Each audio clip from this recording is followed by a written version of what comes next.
Thank you. Sure. No, we've prepared packets, yeah. Ironic. Yeah. We only accept paper here.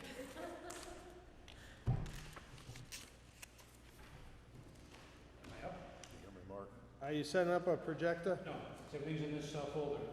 Okay. This gives it a little more personal. We're all there. Yep. Personal information, that way you can look over it. Any questions or anything like that, you can look at it yourself. You're supposed to share along if you like.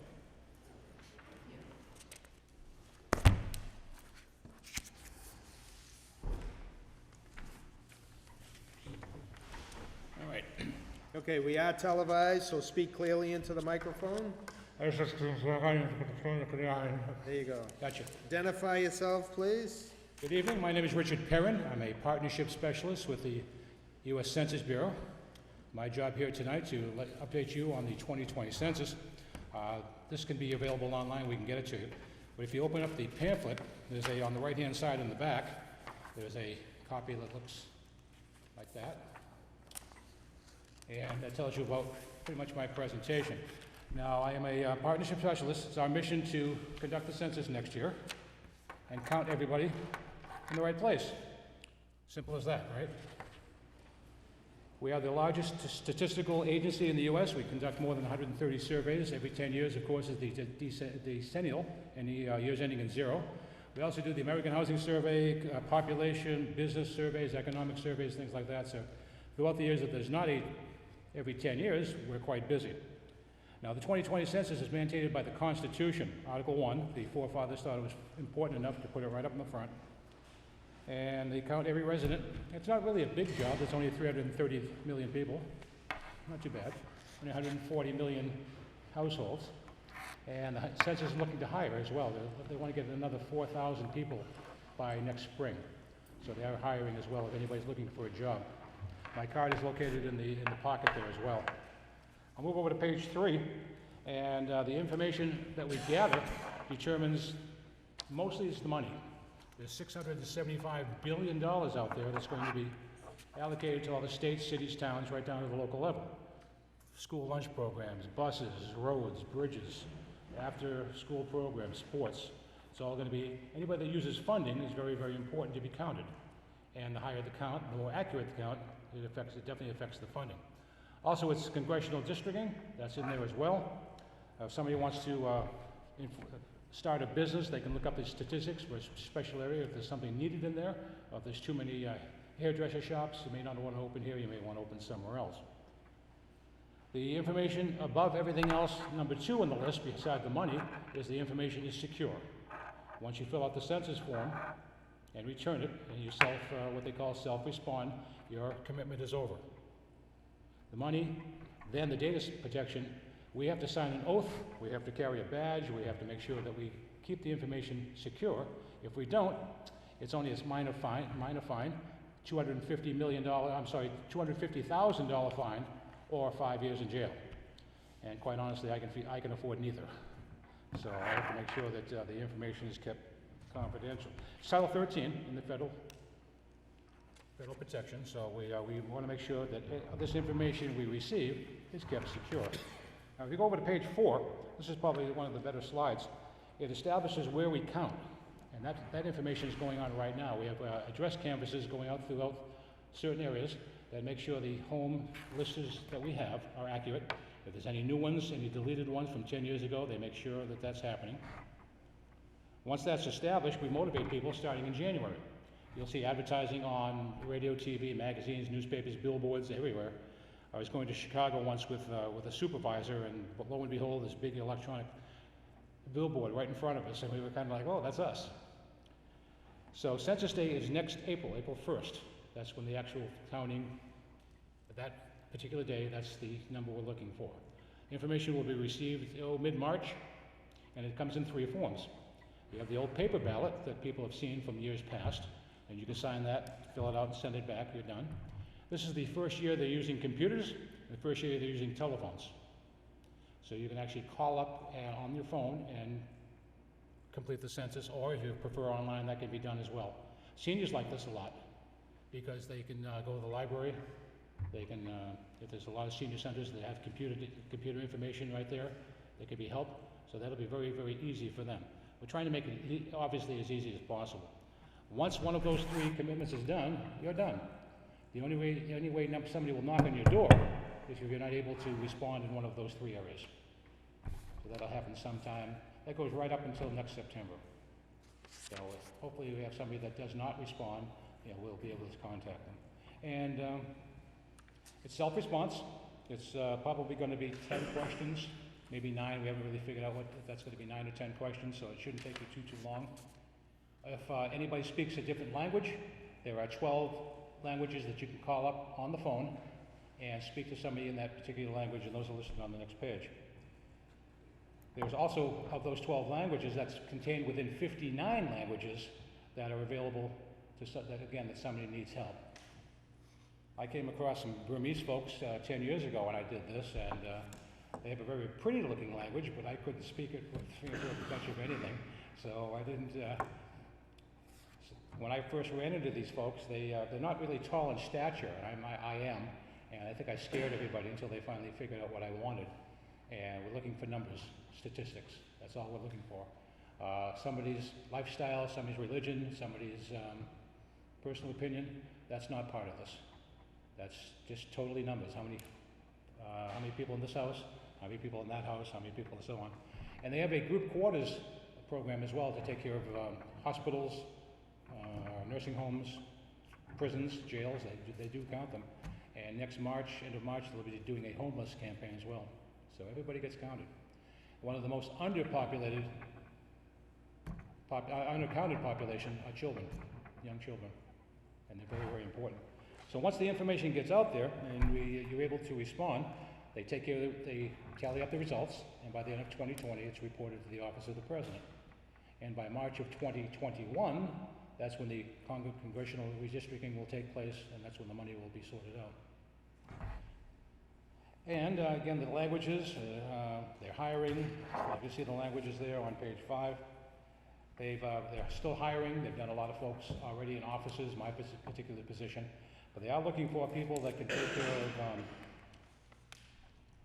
recruiting. They're still looking for enumerators. They're looking for field reps. They're looking for clerical support. So there's a lot of opportunities. And they pay fairly well. It's like $15, $16 an hour. So it's a good part-time job for a college student. A lot of folks that I've talked to have students in college, so they're looking for that. Down on the bottom of page 6, some of the problems that we run into, and there are a few. People that have 2 homes, not really familiar with technology, increasing movement, diversity in the population, and one of my favorites is distrust in government. So there's a lot of things that we have to be concerned about. And a lot of people have asked me, why don't you just do a mass cell phone? Because a lot of people get spam calls. I mean, I got 2 today on a phone that I'm not supposed to be getting spam calls on. And a lot of people get junk mail, so they want to be very, very careful to sort that out from this very, very important survey. Over to page 7, there's a few obstacles. What we have you folks do, the people that I've been talking to, group homes, businesses, anybody where people gather, we want you folks to be the trusted voices, so that when you become a partner, which I'm asking you to do right now, you'll partner with the Census Bureau. And you can see the next down there, the elected officials, right down to local businesses, government offices, libraries are wonderful. The State Library Association is great for us because, again, people can go in and gather, they have a place to be, it's warm during the winter, and they can go in and take care of their computer. It's right there. We have some initiatives. We're going to ask you to be a partner, but one thing that goes beyond that, I'll leave a book. It's a complete count committee. I'll ask you to have a town complete count committee. And you got to appoint a liaison for that. You can have a kickoff. You can get publicity. You can invite anybody you like. I can be there to speak. We can bring in the dancing girls. No, I'm kidding. But there's a lot of things that you can go on. And people that deal with the town, everybody, foreign-born, faith-based, hire people, mobile people.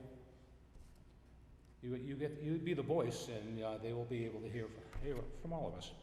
We also offer promotional material. If you need posters, or you need material like this, we can offer that. Logos for your Facebook.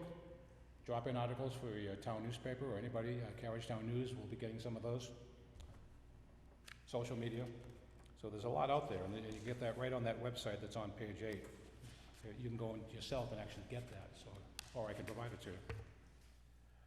Again, they participate in a complete count committee, hosting events. Any events that you have in the town coming up, we'd be more than happy to come over and set up a table, give away our information. We do not go over and be intrusive. We just more or less stand there and give out the information if anybody shows any interest. The complete count committee is a group of people, such as yourselves, community leaders, people that work in the community, businesses that are interested to be on that committee, and it's a way to get the word out. Again, it comes down to the funding.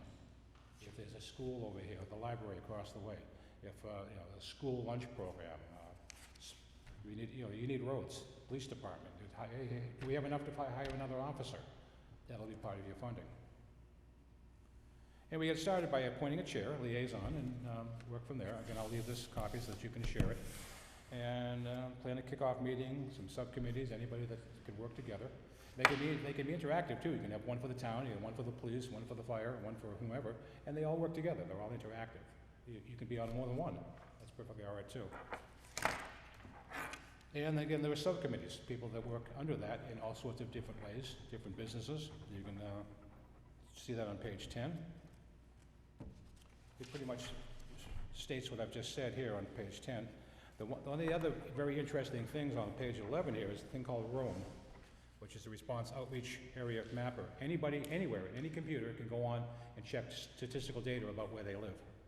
It has total population, it has below poverty, it has ethnic and cultural information, and it's census.gov/ROAM, Roam. It's very simple. Anybody, it's not private, anybody that has a computer can go on and check it out. I went back just a couple of months ago to check where I used to live out in the Midwest, just to see if my area changed. It's changed quite a bit. And we have free resources, data presentations, we have webinars, we have all sorts of things to put you on the map. So it's all free, just ask. And you can connect with Facebook, Instagram, YouTube, any way you want. And if you need something to, as I say, for logos, for drop-ins, we're happy to give it to you. Partnership program is listed there. The data dissemination also listed, and my card is in the folders there. I have more cards if you need them. But and to summarize, one more thing. Why we ask is in the folder here. Confidentiality, there's also a poster that you can put up if they are looking for jobs. There's a that you can put up anywhere you want, and some information on the census at a glance. You can take that at your leisure. In summary, basically, it comes down to the money. There's $675 billion out there that's going to be allocated. And if you don't get a total and accurate count, that funding can be affected. Secondly is security. The information is secure. We have to sign an oath. We have to make sure that we protect it. There have been several lawsuits recently in the last year or so, people trying to get information. They haven't been able to by Title 13 because it's in the Constitution. And finally, it's a good feeling. You fill out the form, you send it in, and like, hey, I'm somebody, I got counted. So that concludes. Any questions or? Yeah, why under census language accessibility is English not listed? Well, we have to write something down. Spanish is the biggest one on there, no English. In my area, I'm in Rockingham County, and I also do York County, Maine. And a little higher north you go in Maine, they have a bit of an accent. So the French Canadians, once you go up there a little further. So again, everybody that lives and resides in the country will be counted. Homeless, group quarters, personal. And again, information that, other than that, is not important. It's the numbers. Oh, it's important, don't get me wrong. But we're looking for the numbers. So with regards to this complete count committee, is that a formal thing that you need from us? No, or? not right now. Okay. I'm going to put you down as a partner, if you don't mind. That way it doesn't cost anything. It's just $20 for each of you tonight. Good luck with that. That's what I thought you were going to say. Big pennies? I have changed, no problem. No, I said that once before, and the gentleman started to reach for his wallet. I went, no. Just teasing. So, put you down as a partner, and then somewhere down the road, we can have a meeting. It doesn't have to be a long one. It could be every time that you get together like this. Hey, what do you think about this, that, and the other thing? And talk about the census, have you talked to anybody, put flyers up, as I say, if you need any information, I'll be happy to provide it. It takes really no time at all, there's no cost, obviously, and we just need your folks' help. Because again, 330 million people are a little bit more than, if you start counting right now, 1, 2, 3, by the time you get to 1 million, 4 weeks is gonna go by. It'll take you that long to count to 1 million. That's why we need some help.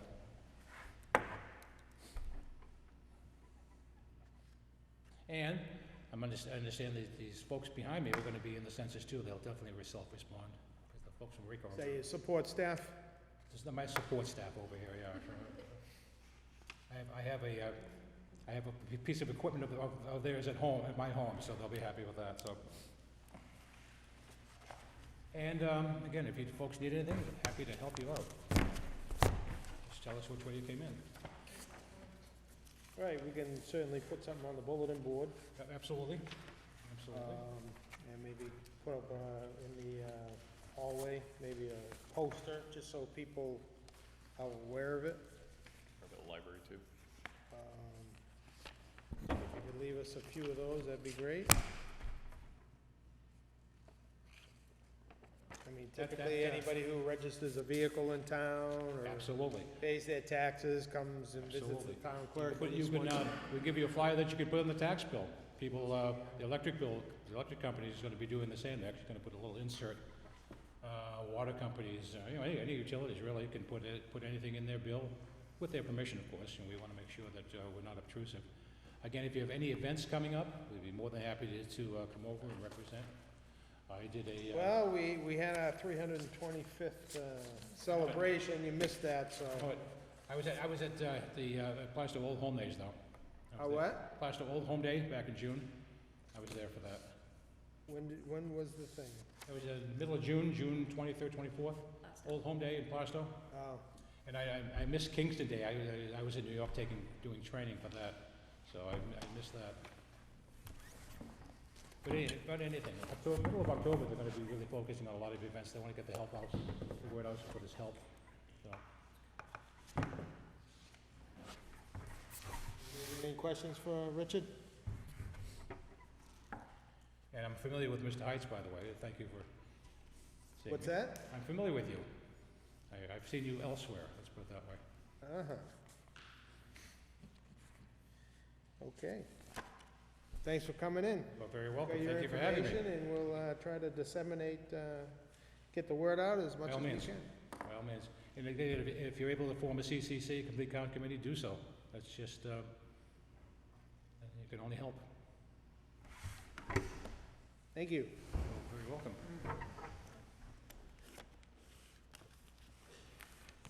Keep that folder if you'd like, too. Wherever you put it. And again, people that you speak with, too. Where's your headquarters? Where are you out of? I'll be in touch. I do Salem, too.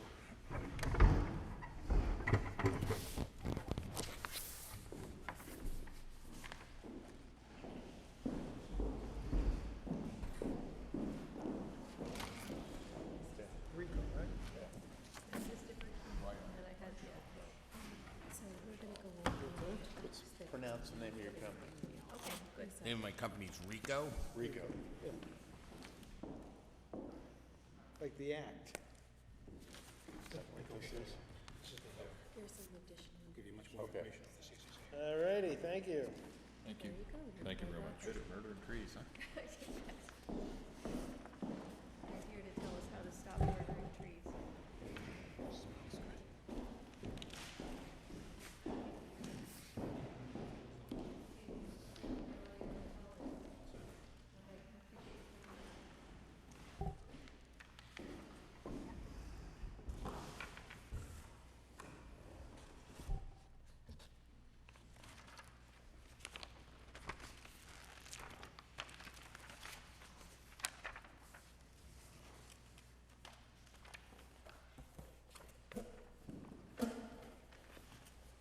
Okay, our 7:30 appointment is Kyle, right? Kyle Blossom, yes, from Rico. coming in to talk to us about, give us a presentation on digital imaging of town files. Yes. Go ahead. So, with you, you've got 3 items. One's a picture summary of what we do. The staple document is a PowerPoint presentation that is good for back reference. I want to just pay attention to a couple of the pages on it. And then the bound document is a budgetary assessment for the town of Kingston. What we do is we come into municipalities and we digitize your records. It can be a variety of different departments, variety of different records, variety of different scenarios, and a variety of different degrees at which you want to get digital. Generally starting with those documents that have the most frequent access rates. Certainly the documents that are accessed by the taxpayers, the towns. And most importantly, believe it or not, the number one reason why folks go to the paperless isn't the green initiative and it's not the cost efficiency, it's space. You look at your layout of town hall and it's 40% filing cabinets, right? And then stuff stuck in the safe and on shelves, and the search and retrievability of those documents is rather laborious when it's in the paper form. This wave of digital initiatives happened about 6 or 7 years ago. It's picking up a lot of steam. There are a lot of towns currently doing it. What the scenario would look like is a document management system of some sort, whether you've got one in place or whether you decided to look into one. What a document management system is either a cloud or server-based repository for which your documents are housed. Very similar to what a server might be. Some of the effectiveness of having digital documents, both, I mentioned the real estate recapture, but a lot of interactive business can be done with the town by going online, by going to a website, by being able to access public documents in a more modern way. A lot of folks like to do their business with a mouse now, and this enables you to do so. It's widespread knowledge that doing business with digital documents is a 35% cheaper model than doing documents with a paper document. The amount of time people take to look for documents that get misplaced, God forbid the fire sprinkler go off, etc. There's a laundry list of reasons why it happens. Once it does, somewhat clear. If you are going through your PowerPoint presentation, you'll find things like page 1 where it says Foundation for ROI. These are some facts that are pulled off. The sources are cited at the bottom of the page. And it's just some of the reasons why. I don't need to go through them all.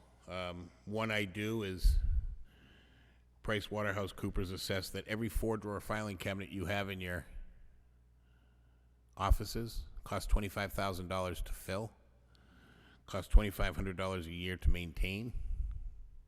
And for each 3 filing cabinets, it costs an extra. It requires an extra employee to manage. Companies choose to image is the next page, and it's real estate optimization is number 1. What kind of space do you have? What kind of value can you bring by repurposing it? Or quite simply, a lot of towns are drowning in their paper. They just have so much that they can't manage it. I'm going to go past the pages that say what RICO does. I don't need this to be a RICO sales pitch. It's more of an education on the digital imaging initiative. I'm on the page now where it says, where is the ROI? Generally speaking, half the people see their ROI on money spent in the first 12 months. 12 to 18 months is when all of a sudden they're starting to realize cost savings, whether it's repurposing real estate or being able to increase revenue generating activities in the space that has been replaced by the filing cabinets, the lack of expenditure, managing the paper documents, etc. All these line up. I encourage you to talk to other towns and see if they've experienced anything like this and to see if these soft cost estimates have been realized, because they have. There's areas I can set you up with some towns in Massachusetts, a couple towns in New Hampshire who have done this digital initiative and are reaping the rewards of that ROI now. One of the popular departments is the Building and Planning Department. I had a municipality that increased their response time to a water main break from 97 minutes to 12 minutes, because instead of going to town hall, turning on the machine, making a copy of the plan that has where the water main broke, and then congregating at the site to dig in and turn off the valve, the DPW workers had tablets in their vehicles and they went straight to the site and started digging. I mean, it's no different than what's happening in our homes, right? When we've migrated to paying bills online and doing electronic banking, it's the same type of efficiencies that you'll see. If you move forward, again, there's documents in there that talk about RICO, very secure facility, born and raised in litigation, have some very high-profile clients that can attest to all of what we do. Our security and HIPAA compliance is second to none. We do the FBI's work, we do the state police, we do a lot of human resource departments and major medical companies, Harvard University, et cetera. What I'd like to spend a minute on is the page that has the 3 primary components of imaging. Looks like this. The subsequent pages have some explanations, but this is the 3 we can talk to pretty fluently. When you're going to digitize your office, there's 3 things that you need to consider. What's a document is number 1. By that I mean, if you pull a file out of the building inspector's filing cabinet, is the stapled document a document? If you've got a green hanging folder with 5 manila folders in it and 5 stapled documents in each of the manila folders, where's does your what's your document? If it's the green hanging folder, 123 Main Street, then you've got 70 pages that you scroll through, right?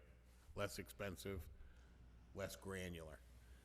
If you do a document per staple, so your building permits, your gas permits, your electrical permits, your as-built, all of your documents within that folder have its own name, more granular, more expensive, and pros and cons to both. We manage that by determining the frequency of access. How often do you do it? How often do you go for it? If it's once a month, the global works.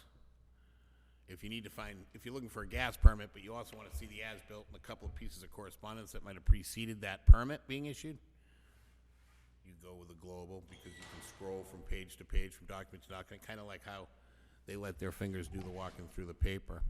I have a phrase that when you're designing something like this, you want to create a digital replica of your physical structure now, because that mitigates change management and it takes your end users that are used to the paper and makes it a very easy transition.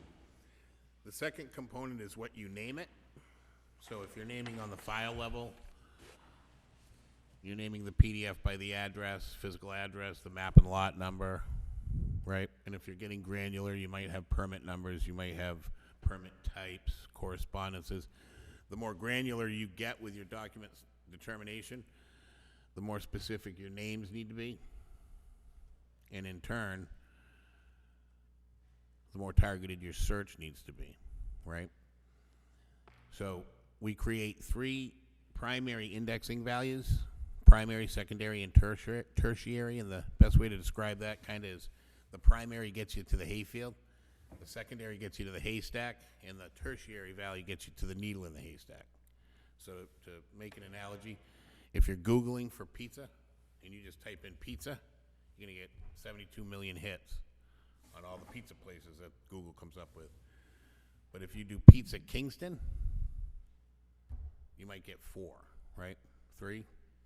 If you do pizza Kingston Main Street, you're going to get the lovely folks across the street that serve a fantastic chicken Caesar salad, I will add. So we use those three firms. An example for a building file might be 123 Main Street,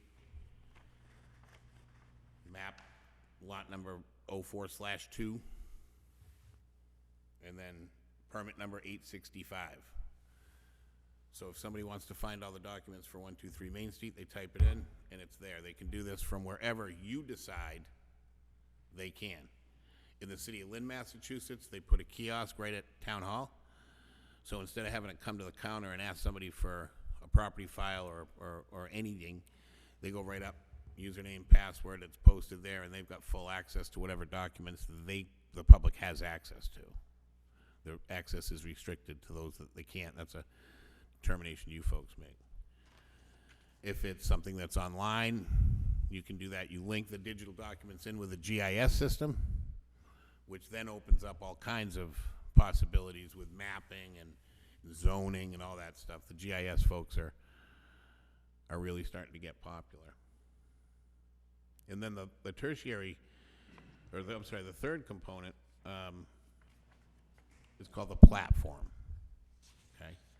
And that's a document management system, which everybody has, everybody uses. Microsoft has OneDrive now, where you can store your documents in the cloud, right? Instead of keeping it on your hard drive on your desktop to save space. What it is, there's very, very basic document management systems, which act really just as search and retrieve. It's a Dropbox type mentality where you put everything there and it stays there until you need to find it. And then there's others that are like workflow tools.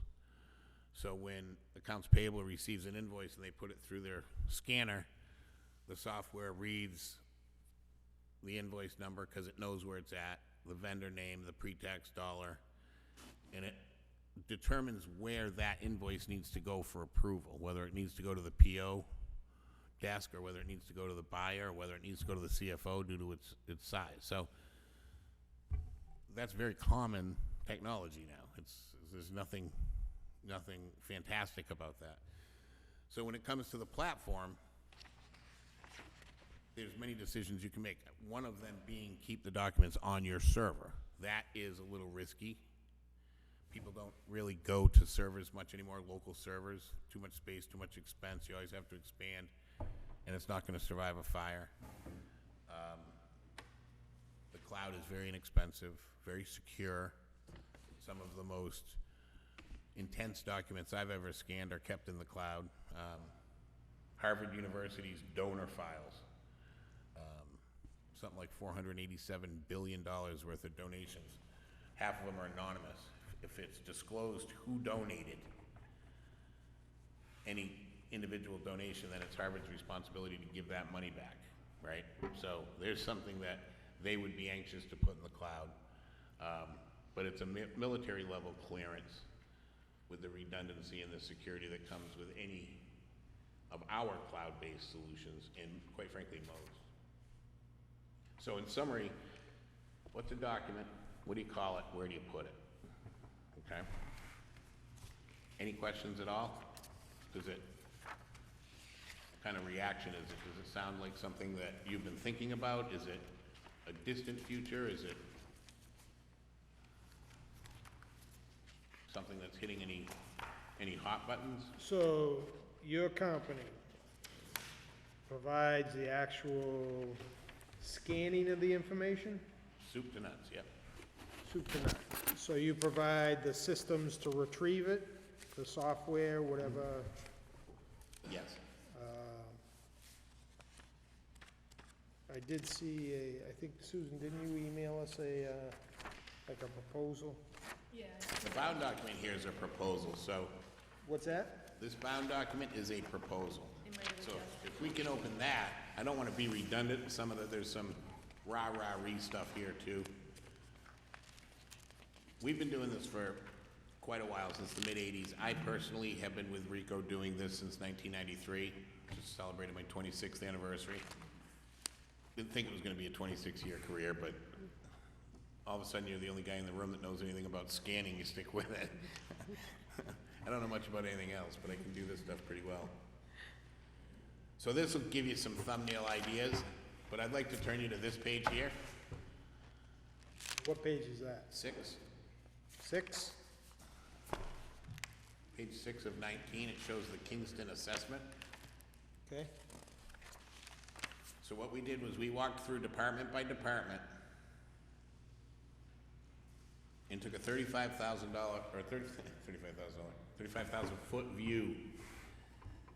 Now like I said, I've been doing this for a very long time, so I can have a good idea of what's in a vertical file drawer, how much the oversize is taken up, et cetera, et cetera. I spend a lot of time assessing, but it is an estimate.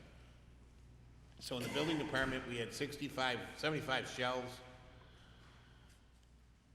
about 300,000 pages, 4,500 maps.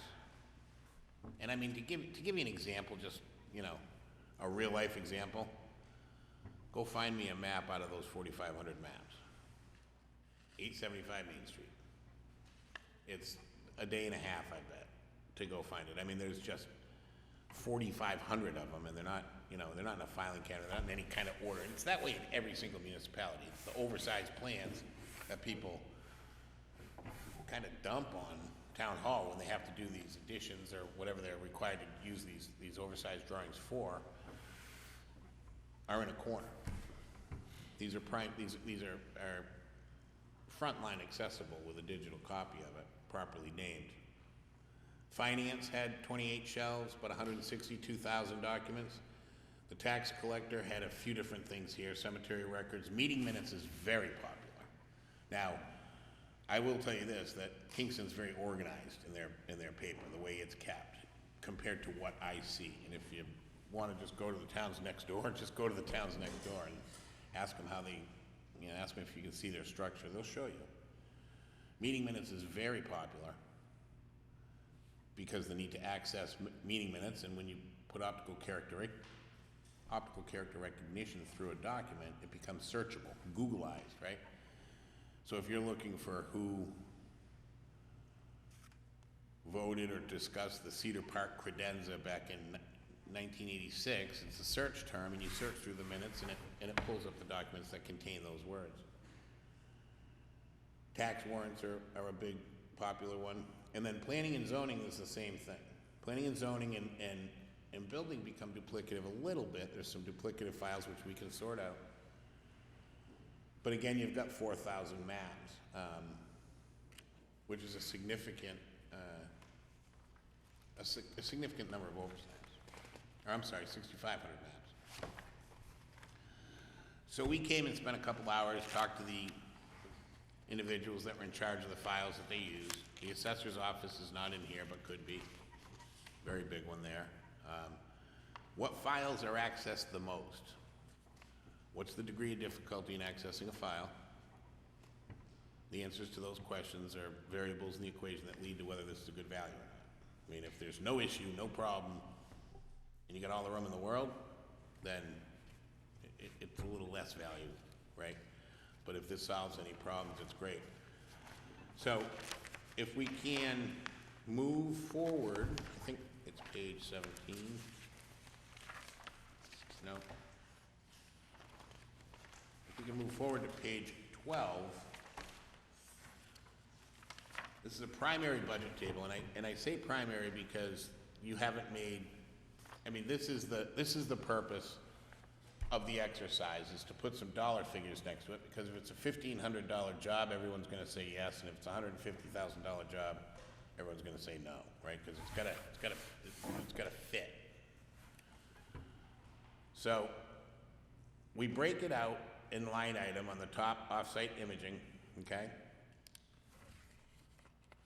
Price per scan is pretty inexpensive. Now this includes, we show up, we'll box, we take to Northborough, Massachusetts, we scan, we index, we put into a platform, and then we either return or shred the documents. I mean, New Hampshire is the first state to legalize shredding of your paper documents when converted to a PDF-A. PDF-A, A stands for archive, is a new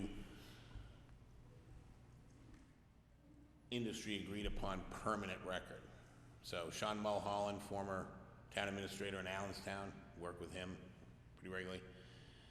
He championed a bill that made it through to law where if you send your stuff out and you scan it and you've got a PDF-A record, the paper is no longer needed for a permanent record. You can keep a PDF-A. So that's a huge step forward in the space recapture world, right?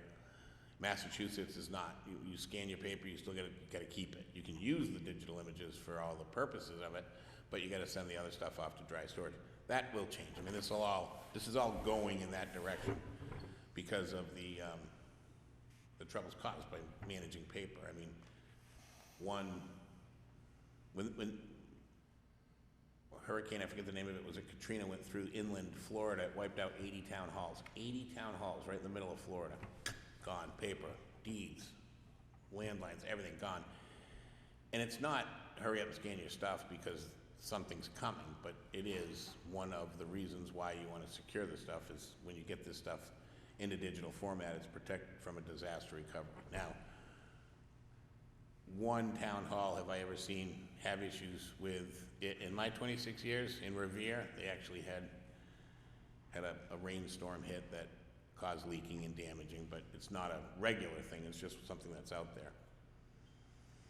So we break it out into this itemization so that you can kind of a la carte select what you want to get done. And I'll give you an example. The 94257 number is for everything, okay? That's for all the documents, but we're not boxing it. We put that in optional services down below. But on the third line, or on the fourth line, you see QC full page to page. Now, we were born and raised in litigation, do a lot of sensitive stuff with HR departments and hospitals, medical records, et cetera. So we have a process where one person preps the documents, the second person scans the documents and checks while they go to make sure nothing's getting jammed or what have you. And then a third person actually page checks to the image, make sure there's no cutoffs, skews, post-its left on a page that might have gone through, et cetera. Our standard QC in a municipality, I think, is sufficient. It is checked as it goes through. We don't miss pages. Our process, you know, it's not one where it comes down into a machine and creates a jam. It's a flatbed scanner, high speed. To scan 1 million pages, 709,000 would take us about 6 weeks, maybe 4 weeks. It's not gone for very long. And we do have a process with project management where if somebody requests a property file while it's off for scanning, then you send us an email, and if that file's scanned, we just send it to you. If it's not scanned, we scan it and send it to you. So we offer a 12-hour turn time on any files that are requested. So your documents are very accessible while they're out for scanning. So the reason I bring up the QC is if you were to go to standard QC, it takes $20,000 off the 94, right? I do have the conversion of PDF-A in here. We have penny in there for reassembly.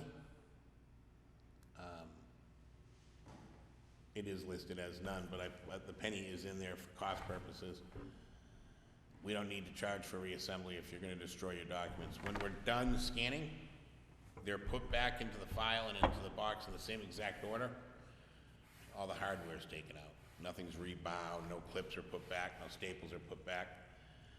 So we would expect in an environment where you sent us a bunch of boxes that you would get a bunch back for spot checking. We need you to validate that the work we did was what we claimed, our quality is there. But then into the shredder it goes. Now, understanding that there's different strokes for different folks, your town clerk and your building department head and your finance department head are going to have different priorities. They're going to have different naming conventions. It's not really one $94,000 job, it's a bunch of smaller jobs. And this is the estimated quantity and estimated price by department. This is very much a crawl, walk, run scenario. There needs to be discussion with regards to where you would put digital images. I mean, it's coming. I will tell you right now that in 10 years, your documents will be digital and you will have a platform, regardless of how you do it. That's what's coming.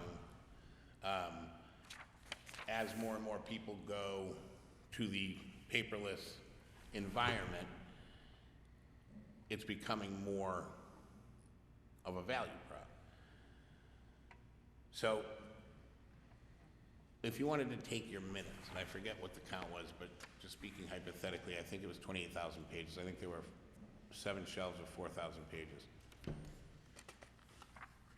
28,000 pages would be, at 10 cents, $2,800, right?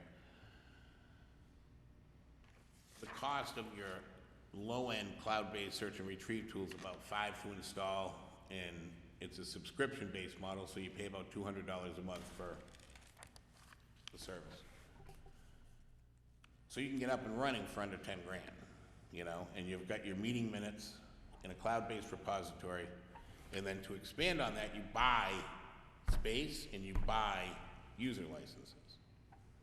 15 gigs and 5 users is the primary deal.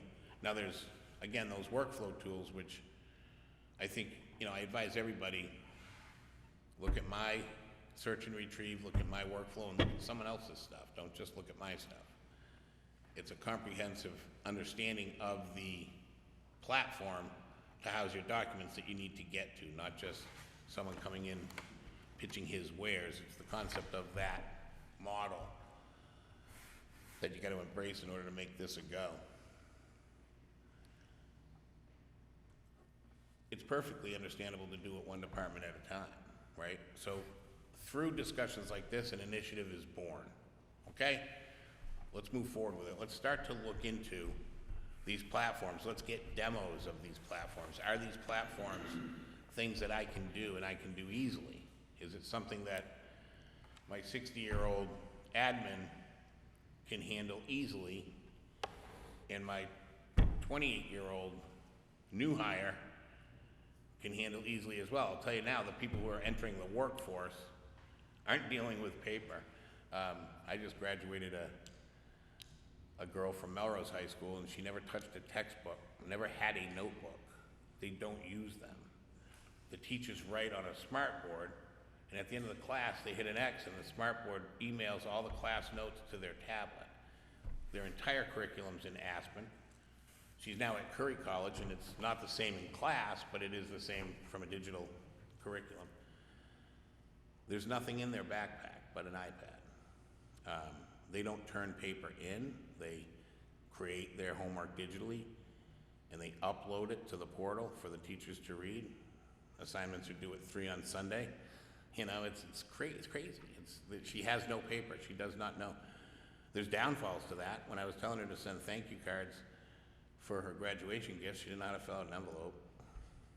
B student doesn't know how to fill out an envelope, and her handwriting's terrible, horrible. But she types just as neat as the rest of us, and that's the direction they chose to go in with that curriculum. So, it's appeasing tomorrow a little bit, but it's really become today. And I don't ever suggest anybody become fully immersed in this. I double stress the crawl, walk, run, because there are decisions that you will make that don't have recourse. You can't undo a shred. So when those documents hit that shredder, you've got to make sure that you know what you're doing and where you can get it, and not only that it was scanned accurately, but it can be found. And I will say that this is somewhat of an intimidating subject for folks who haven't thought about it yet to enter into, because it rings and smells of technology, but it's not. This is as fundamental and basic a concept as you could possibly imagine, and it's stuff you do every day. Some people graduate to the electronic permitting systems. Some people go to the fillable forms where they start to make their entire town digital. Some people have a heavy demand at the counter for documents, some don't. All these need to be taken into consideration. My observation was that you're very organized. I think things are very well kept. Your historian impressed me very much. Find stuff 400 years old. But as you're going into it, you start to look at small chunks of documents that can have the biggest impact. And I would say, in my experience with your room, I would say the meeting minutes and the building department would be 1 and 2. When you walk in, is that the building department we saw first? Yep. The entire room's file guards, just file guards. I don't know where else you can go, really. It's full of file guards. That's empty. That's a kiosk, that's a keyboard and a 17-inch monitor sitting on the counter. Now, how that has an impact in town hall, I don't know, obviously, that's why I'm here. Some of it's accessible through the computer now, right? You can go online, get your property card, the information the assessor has. I mean, you're not gonna get everything that's in your property file as opposed to, you know, like specific building permits or electrical permits or that stuff, but you get the general information on, you know, what your property's being assessed for and why. It's currently available. Is there a sense to how many times people come in and ask for documents? Is it daily? Yeah, we take a lot of people every day, for some reason, they wanna look at it, and they're thinking of buying a house, and they come in and pull a property file, realtors come in. Some days are busier than others, but those, But it's a daily occurrence? yeah, they're heavily used. So, I mean, you know, these are all, like I said, this isn't a sales pitch to get you to send me the scanning tomorrow, but, you know, it's to begin to think about the concept. You know, if it does move forward, I'd like to be a part of it. We're very consultative. Excuse me. Have you done any communities in Rockingham County?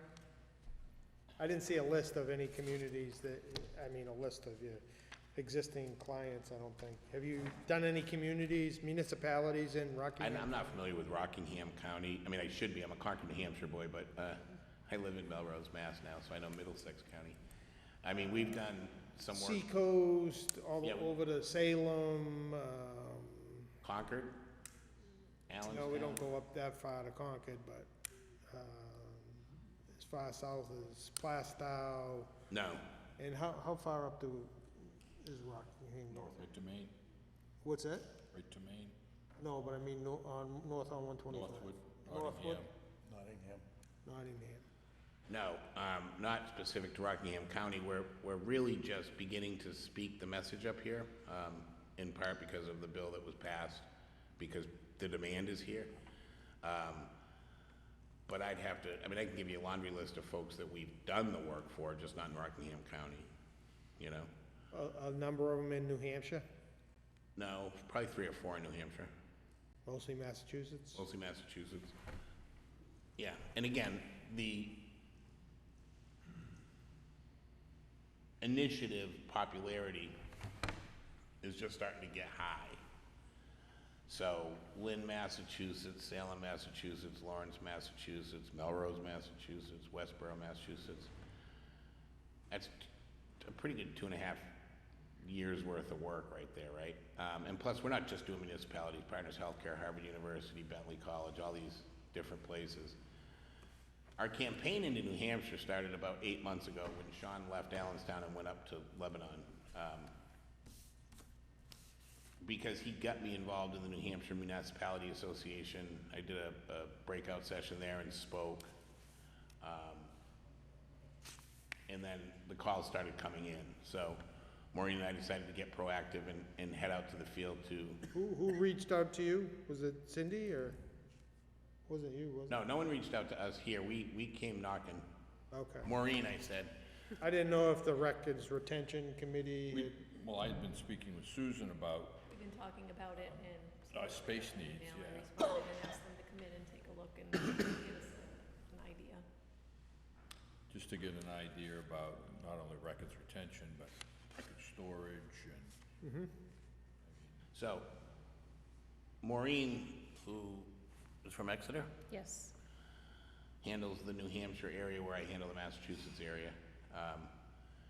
And after I spoke at the NHMA with this, and we started getting phone calls from that to do these budgetary assessments that you're looking at, that's when we decided, you know, we should knock on some town hall doors and just say, are you interested in learning about it, right? We will provide, and folks are doing it. I mean, we're in Hopkinton right now, we're in Manchester right now. They haven't pulled the trigger to do it yet. You have alternatives. I'm not the only show in town, right? Hollis, I'm trying to get over to the coast. We're doing Northampton right now. I just spoke to their selectman a month ago. So we're getting the message out that this is what we do. This is a sales cycle. I mean, you have to decide, you know, you won't have a document management system in place probably for 6 months. If you decide tonight you're gonna do it, right? Because you have to look at these things, you have to make sure it's the right fit. We're not slow. We've constantly got stuff to scan. This just hasn't been a focus of ours until now. Like I said, I have ties because I'm a Concord boy. My dad was the Commissioner of Insurance under Governor Merrill, and born and raised in the state, but hockey took me to Boston and I didn't come home yet. When you begin to think about it and you begin to make some decisions that you'd like to see what this looks like, I strongly suggest demoing some of these platforms that I discuss, both ours and other people's. And take a look at, you know, when you say, like you did, correct me if I'm wrong, well, you can go get that stuff online already, right? All that stuff's already online. How is it online? How's it getting online? Is it created digitally and housed online? Is it being scanned currently? Because there is a component of the process that requires you to scan, but how does that assessor's office get online? Do you know? For the things that we have online, we scan them ourselves, minutes that are online, we scan and. The minutes are online right now? On the website, only the more recent ones though.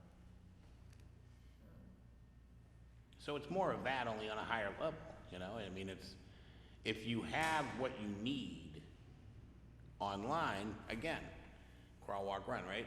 That's not the need. We're not trying to convince you that you have a need. We're trying to arm you with. Well, I'm not saying we have everything online that we could utilize, certainly. Because when somebody comes in, they wanna see their complete property file, we don't have that online. Right.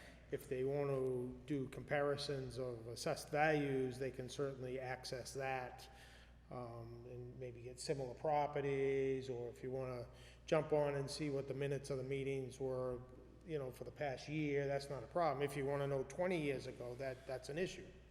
Right. That you'd have to go to the town clerk, and they'd have to research that. How much of a demand there is for that, I don't know. Right.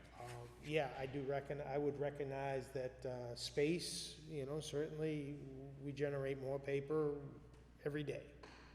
And that does become an issue, and that's why I mentioned the record retention committee. But I will tell you this, if they're talking about, you know, let's say use $100,000 as a rough estimate to, you know, to get you on a service and get everything, if we were to copy everything, that would be a large expenditure for this community, and it most likely would require a warrant article to go before the town voters at a match meeting, as opposed to just being put into a budget. Right. Now, I'm familiar with That's that. probably not how it works in Massachusetts. No, in Westboro, Massachusetts, population about 45,000, it's bigger. We spoke to town hall, we spoke in front of the finance committee in a forum like this with a couple hundred people in the stands. And it was a warrant article that they voted on. It was a $210,000 project, and they approved it. Actually, the finance committee declined it, and the town voted 298 to 2 and overrode them. So we are familiar with that, we get it. And like I said, there's zero expectations from our side, and I mean this because it's the most compelling way to get my message across. I want to plant the seed in your mind, and if you decide to do it, I want you to come to me, among others, if you need to, right? Sure. I understand the bid process, I understand the vetting process, I understand state contracts. I understand the fact that, you know, I can put you in front of a lot of people who have done a lot of scanning. Our credibility is sky high. Maybe not in Rockingham County, but I'm beginning that trek there, so I'll have to endure that. My biggest impression I'd like to make is the whole crawl, walk, run. From the first time I spoke to the town of Westboro, Mass, which is a good success story because they've put 5 departments in now, and they're full bore. They're using a workflow solution called DocuWare, and hugely popular among the taxpayers. They moved into a new town hall, which reduced their space by a ton. When you find a platform, and I always suggest the very low-end, inexpensive platform to start, because you can always graduate. They're all terms, like 2-year terms, or 18-month terms, or 12-month terms, right? When you buy your subscription to your document management system, the documents are always yours. But this tool, no matter who sells it in a subscription.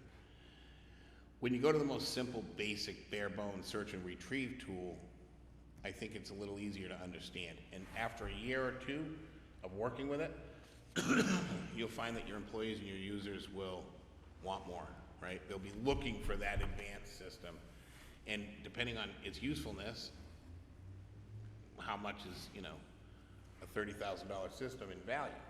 It could be inexpensive based on demand. It could be very expensive based on demand, and that'll help you find that out. And then I suggest you start with something very small. Meeting minutes, $2,500. Does it work, right?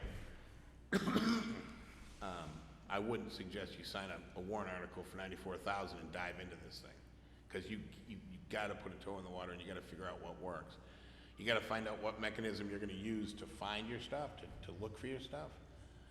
You need to determine from your end users and your different building department, or your department heads, what's your frustration with paper? What would you do? If you're the building inspector, what would you do? Is the paper frustrating? Is there, if everybody's happy, then this is an educational exercise only. Okay. One spot that you need to check with too is your police and fire. We just did Concord, New Hampshire's police department, where we converted all their arrest records. We did Hollis, New Hampshire as well, because the police had all arrest records back to 2006 in their system. But from 2006 back, there were no arrest records kept digitally. So we scanned from 2006 back to 1950, put the PDFs up, and then that's another area where there's high impact in a value type situation. So it's not just the town hall, it's the other Okay. services as well. I'm gonna need this wrap this up because we had an 8 o'clock appointment. That's fine. We appreciate you coming in, give us a presentation. I think For having that we probably the board would need some discussion on, where we are, where we wanna go in the future. Sure. As far as our document retention, and space needs, and allocating resources to go into an endeavor like this. Susan, we got your contact information, and most likely what would happen if, depending on what we decide, we'd put it out to bid, and we'd certainly contact you. Appreciate taking the time to come in and talk to us about it. And if we go that route, you'll be hearing from us. Super. Thank you for your Thanks for time. coming in. Thank you.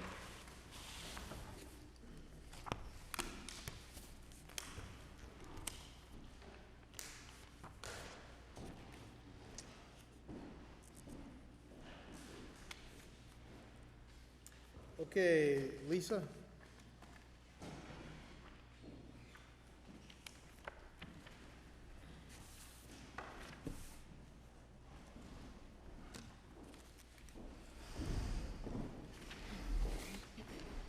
Where is, that?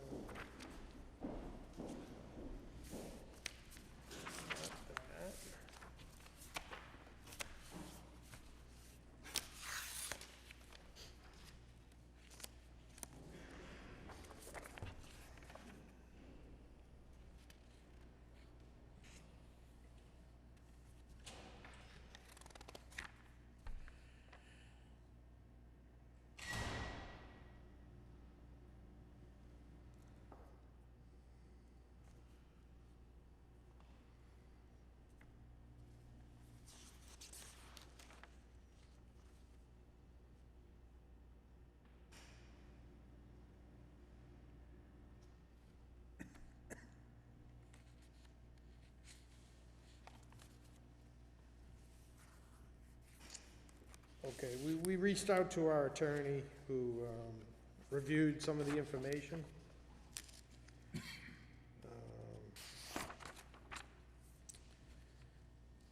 You know, there's things in there that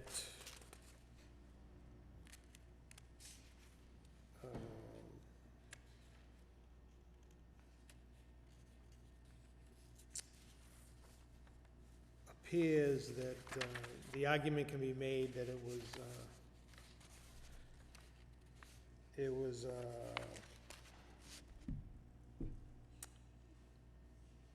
a merger by behavior, the way the well was placed, the well's on the other parcel. We found no record of it being taxed separately. Although we do recognize the information, I think Lynn might have produced, it showed when there was tax redemption back in, I think it was, what, 75, 76? 76, I think.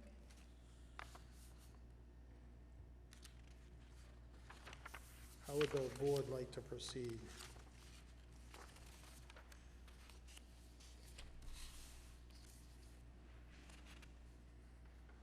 Now, you said the well is on that part of the lot, right? And it wouldn't be your intention to move it, it'd be your intention to have an easement if we did agree to, Yes, that would be true.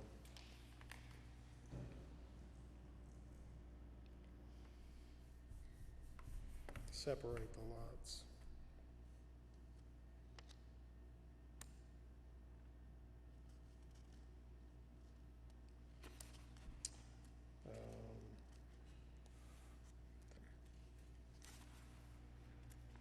It needed that land to meet the well radius at the time, I guess.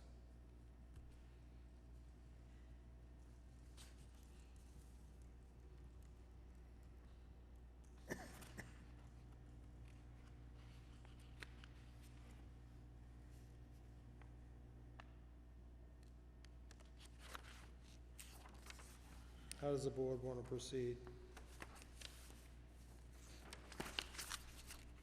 Well, this is one night I wish Kevin was here because he did most of the research into Well, this. I think the gist of two of the other examples that were brought up were actually three separate lots, or three merged lots. And there were no significant improvements made upon the third lot, which is how it was able to be unmerged. On the previous one on Toppin Road, I believe, I can't remember the address of the other one, but those were actually three lots of record originally. And I think that was kind of the gist of what he had found.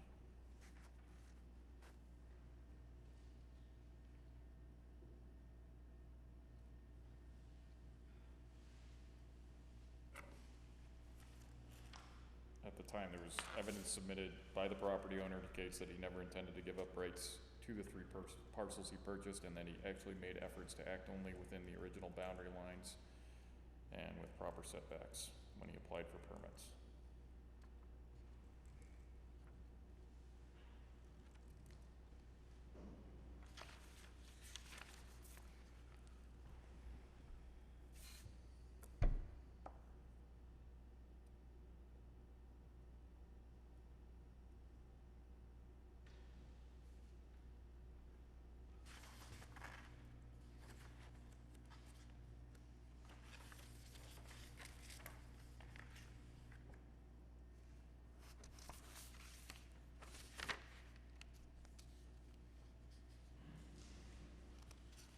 I guess the conversation I'll relay to you is the town has non-conforming uses. There are lots that are too small to meet the current setbacks and things like that, and there are, you know, efforts made to make it conform, either buying land from a neighbor to adjust a lot line or something like that. The intent isn't to have non-conforming lots in perpetuity. And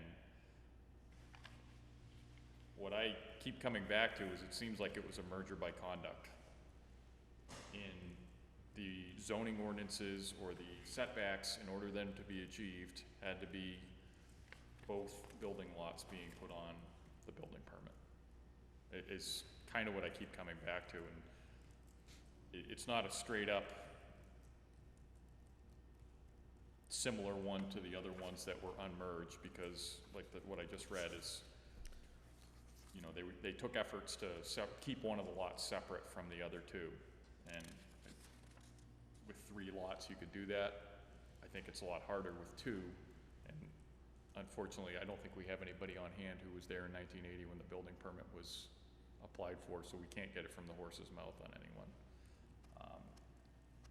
I guess the concern I have is just having non-conforming lots in perpetuity kind of creates a problem because there's things that the zoning wants to achieve, and you know, we can't achieve those if we're just constantly allowing things, setbacks not to be followed and those things. But there's a lot of information here though. I mean, and it's not an easy thing to just be like, no, we got to do this. It just,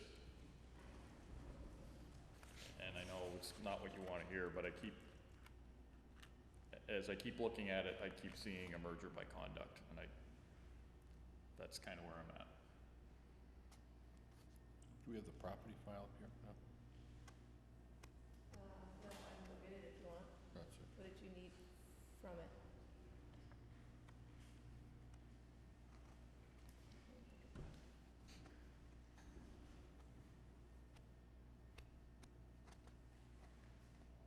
There's a lot of information given to us tonight that I would like to go through in a little detail. We also have a meeting with an attorney Thursday, right, Peter? That Yes. specializes in this type of thing. You know, he's a land type attorney for the town, and he might have some, you know, sights into pros and cons. And I do agree with Phil that the problem with this is we get into the domino effect, that there's a lot of lots in town that we've said no to in the past. And if we set something up, and, you know, there may be a lot to follow that we don't necessarily want. And most of the time when we merge lots, it's to better a situation, to put one house on a dual lot instead of the opposite of what you're trying to do. So. Peter's coming in, what, Thursday? Thursday. I mean, I hate to see you get delayed one more time, but I'm sure you're sick of seeing us, so. you'd probably rather be delayed than to get a flat no tonight, so. That's true. Although I think that's the way we're slowly leaning. Yeah, but I also would like to hear from Attorney Laughlin, Right. you know, just to, I mean, I have questions on this, and not specifically related to your case, but I mean, it's just kind of a soup sandwich that we're trying to eat here. And so, I mean, if you would be willing to give us till next week, you know, we could at least give you a final answer. I think we've pretty much exhausted every resource at that point to try and find the right way to do it. I don't know what the board's. I would agree with that. Peter Laughlin's coming in. I think I had suggested to Susan we speak to.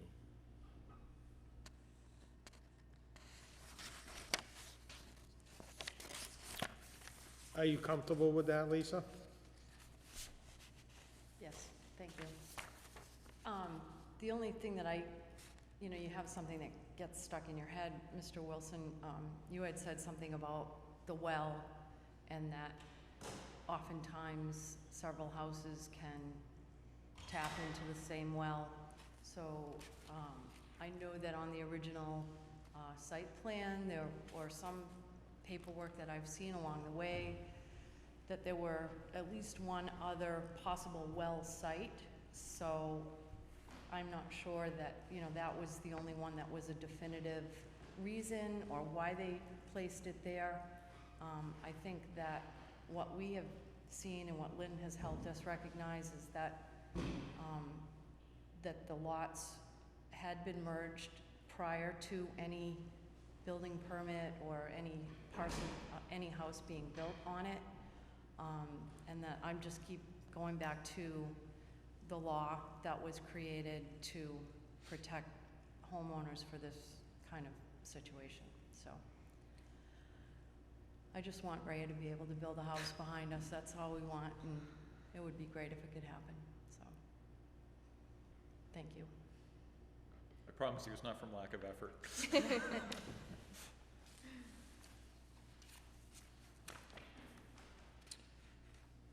Okay, so I think we're meeting with Attorney Laughlin Thursday. Thursday afternoon, yeah. And Can we send him this information as a, Yes, I think I better. Coming up with new stuff every week, but well, I think just so he's not seeing it for the first time on yeah, Thursday. now I can condense it and send him what you're looking at. That's non-public too, right, because it's a legal issue, Thursday. Is it public? That's, meeting with attorney. what's that? It's really, Non-public it's Thursday. a non-meeting. Yeah, 'Cause you no, meet- I'm just saying that we're gonna be meeting with them Thursday. It's not open to the public, Yep, that's because it's just a meeting with council. Yep. But to give you an indication of when we'll be able to discuss it with them. Okay.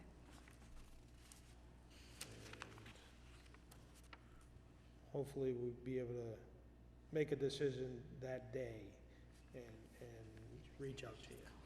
You can just call us if you want. What's that? So you can just call us if you want. Okay. Okay. I don't know if I can. Okay, All right, thank you. thank you. Thank you. Thanks.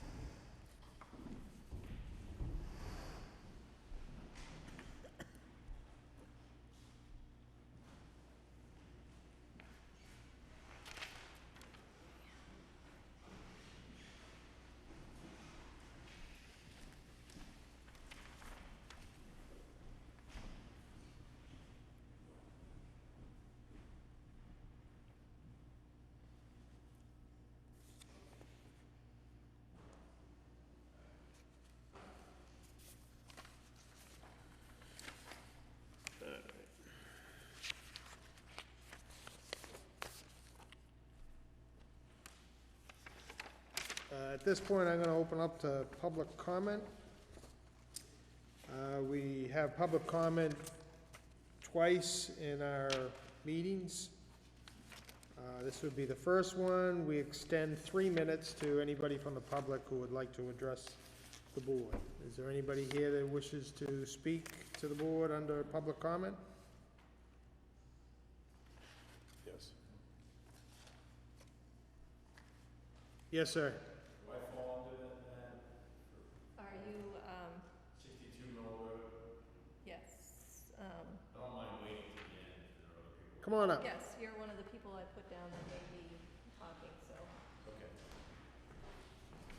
This is Stephen Pasco. Good evening, members of the board. Could you speak right into the mic? He I needs to can. be probably 4 or 5 inches from you so that it picks it up, and identify yourself for the record, please. Steve Pasco, owner of 62 Mill Road. 62 Mill, Yes. okay? What can we do for you? So, the property's on the market. I purchased the property 5 years ago as a 3-unit property. All of the documents in the building jacket identify it as such.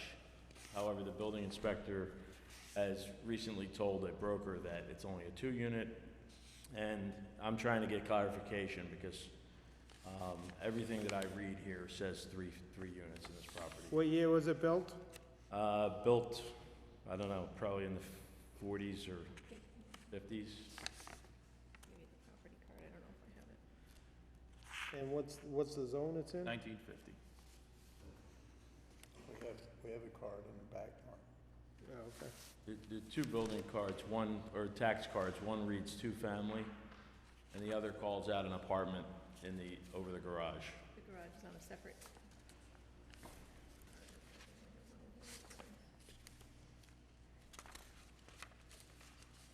Septic was updated in 2000 and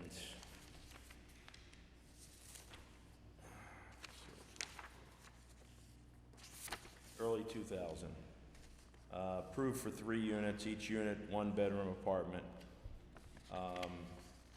That septic was approved and installed. A abatement from 2012 specifically calls out 3 apartments and 2 buildings. And I think we all know typical practice in a town or city. A assessor calls out an extra unit. They go right to the building inspector and selectmen and issue a letter to the owner and state, hey, you have an extra unit here. I'm sorry? What'd you say?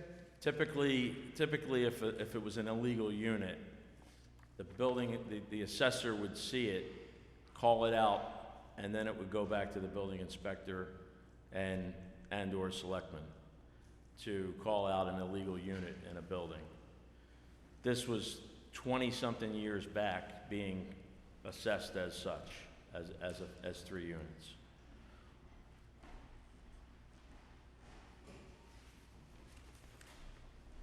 Because we don't have a zone that permits, over 2 units.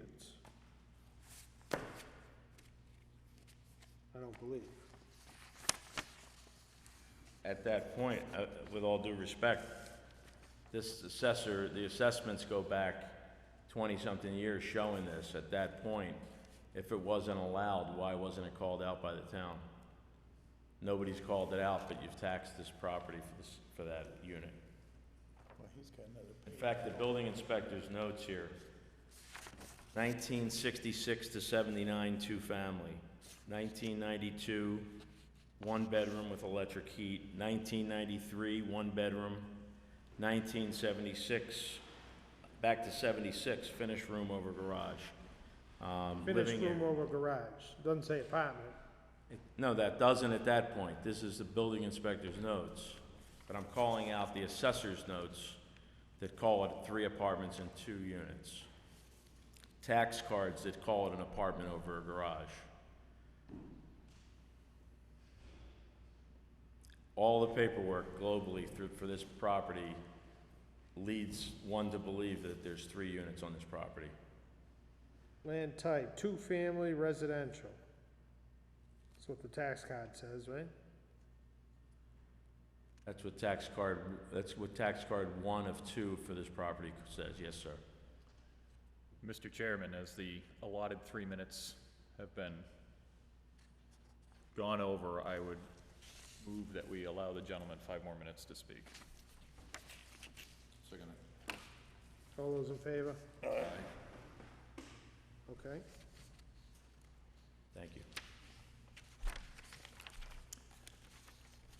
you have any others? I I have don't nothing. have a lot of information in front of you, because this just came to me today. I know you've been in to talk to Robert and Yeah. Cory, and it I do have just- some of the specific documents I'm alluding to here. If you want to pass them around. Sure. Well, I mean, Okay, so what, apartment is upper floor of house. Yeah, the house has 2 apartments up and down, so that's the house. And do they have separate utilities? Yeah, that's 2 years ago, an electrical permit was pulled to update the service on this property. There's a public meter and there's 3 meters. There's 3 kitchens, there's 3 bathrooms. Do you have the property file? I can go get it. well, I don't think we need to dig into the property folder tonight on a, No, there's a lot to I this. think we need Originally, time to, you're gonna originally- need Yeah, more. we're probably gonna, originally it was a single home, then somebody converted it illegally to a 2-apartment. There was one, the electric fed everything. Then years later, through a different owner, they put the apartment up over the garage illegally? illegally, yeah. So there's a lot, you'd have to read the folder. I took a few minutes this afternoon to read that folder. There's a lot to it. So originally it was one illegal apartment in a home. It was a single-family home at the time when it first was purchased by the by the second owner. I believe it was the second owner. And then years later, the illegal. Back in 99 or 15? Yeah, I'd have to look. I bought it in 15, so the Petrays bought it in 2000, around 2009, When did you buy it, 5 years ago? and '05, yeah, from Jeff and, Yeah, so when you bought it, it had the illegal apartment in the garage. It was, the town knew that there were 2 apartments in the home at that time, but not the garage. so, okay, so in 2009, the town, the state issued a permit, the town inspected it, because it would have never passed through the state. Board of Selectmen, Kingston, New Hampshire, approved for 3 units, each unit with 1 bedroom. Would anybody like a copy? I think This came across your desk at some point? Well, at some point it came across the town's desk. Is that septic or a septic? This is for septic, yeah. So at that time, so when I bought this property, I relied heavily on what's in the jacket. At this time, why didn't the red flag go up and say, no, that's not 3 apartments? We're not nearly as efficient as you think. I'm just, you see where I'm going. I see where you're Nobody going. called out any of these documents ever to say this is not 3 units. We gotta put a red flag on this and fix this with the owner. Jeff and Jen sold it to me, somebody sold it to them, and all the documents as they flow, including the taxes for this unit, being paid all these years. And now I'm being told my buyer's walking because they're being told it's a 2-family property. I mean, the thing I would say is, without any knowledge of this prior to you coming in this evening, I think Dawn probably saw it on the agenda, but what the best I could offer for this board is we'd have to consult with the building inspector and the assessor and go through the property folder and just see what the actual situation is. I didn't expect any answer tonight, but I did want to bring it before your attention because I've already lost 1 buyer Yeah. to this. So, again, this is all town records. Especially troubling is the approval for construction for a septic system for 3 apartments when it was That's why I never. wanted to see the property file. Yeah, so I wanted no, to no, see that's if fine. I mean, the building 2 or thing 3 here says bedroom septic 2-story, what's it say, 2 bedrooms. There's 2 cars. One says 2 and the other one says 1. One's the garage and one's the house. The house has 2 apartments. The garage shows living space over the garage, and there was something that it was originally supposed to be living space for owner, but it didn't say apartment. And there's only 1 entrance, so it wouldn't have passed. I would make a motion that we take it under advisement so we can come up with, for the full. Second that, and I would also, well, no, I just recommend you get on the agenda for next week, Yeah.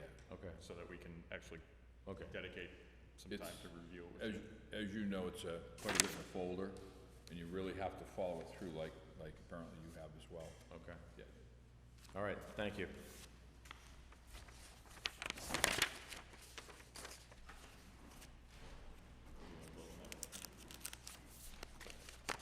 No, I think, sure. All those in favor of that motion and second? Aye? Aye. Anybody else on the public comment?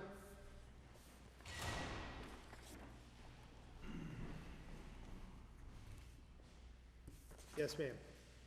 Hi, my name is Gabrielle Rivertone. We reside at 150 Main Street, 150 Main Street. on the okay. corner of Main and Rock Rimmon, directly adjacent to the fire station. As of today, the ambient groundwater quality standard changed. We now fall into the threshold of requiring treatment for our well. Our home is currently on the market, and we anticipate that this issue will come up in a home inspection. We are on the agenda for next week at 7:45, at which time we would like some information from the town as to how this will be remedied. I have spoken with representatives from DES, the EPA, and the Department of Health and Human Services. It is my understanding that the current remediation and environmental investigation is such that the town is to remedy this. We are concerned about limiting the pool of potential buyers for our home and concern about a lower property, getting the market value for our home based on our poor water. It is definitely not our septic. It is not any household cleaners we have put in our drain. We could throw a rock and hit the fire station. It's a known fact where this contaminant is coming from, and it is in our water, and we have our house on the market and would like to move. So we look forward to what you guys can tell us next week as far as what you're gonna do to remedy this as required by law.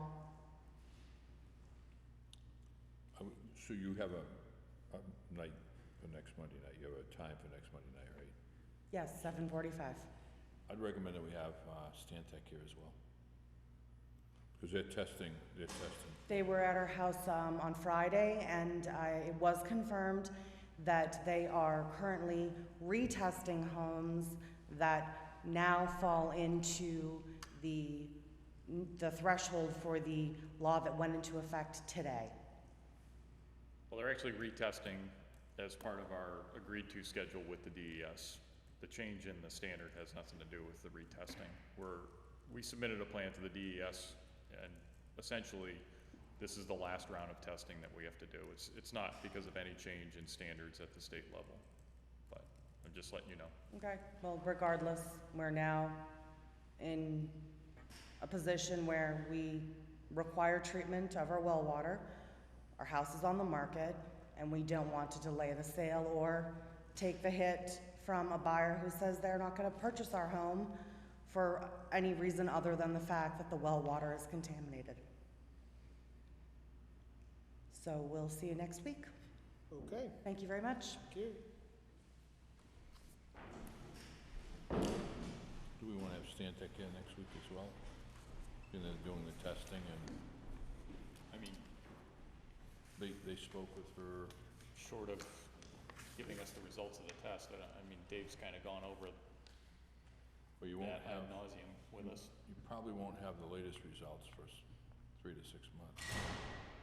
How long it's taking them to test. Absolutely not. If they're testing this week, you won't see anything for Quite a while, right? 6 or 8 weeks. 6 or 8 weeks?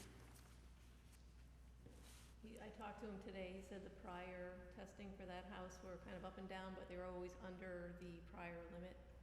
So now, it's like she said, now that's what's changing.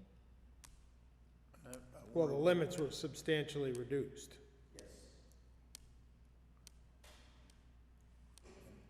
And it begs the discussion on, you know, it hasn't been identified. I mean, a lot of assumptions have been made that the fire department was the generator. But this thing seems to be popping up all over the place. She said it definitely wasn't septic. I wonder what she bases that on. Well, she probably bases it on conversations that Shared with me. with, that throughout the state, people have been polluting their own wells by putting chemicals down, you know, like if you clean your rug in your house, you rent one of those rug cleaners, typically what happens to when you empty it out, it either goes down the sink or people dump it out in the yard. I mean, you don't take it back to the store. And there's been another location where they've actually been, I think, testing to see if there was caffeine. Well, when EPA came and gave the presentation of Toddy and Goss, Right.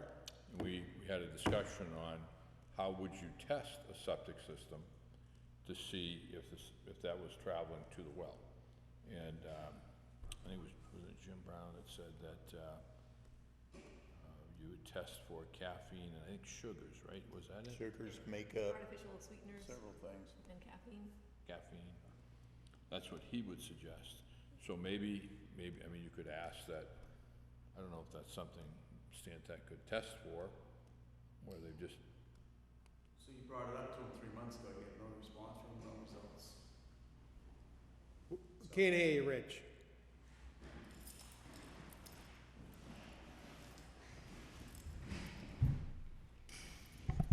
When the EPA was in here, we brought that up to Dave Alwine from Stantec, and you've had no response and nothing. I mean, that was my recommendation 3 months ago, that all these wells, we test for trace chemicals to find out. Because there's one house relatively close to this building that the PFOAs that are found at the fire station are not the same PFOAs that were found in other wells.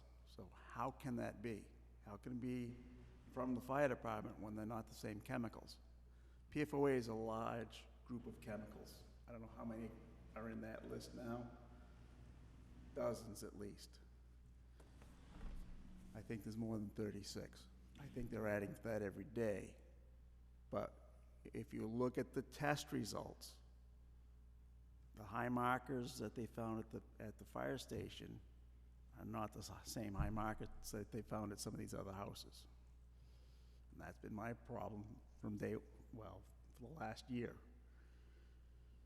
I don't know how to explain it. I'm surely not trained and smart enough to figure that out, but I know I can look at numbers and see if they're different chemicals. I can tell different names and different numbers, and they don't match.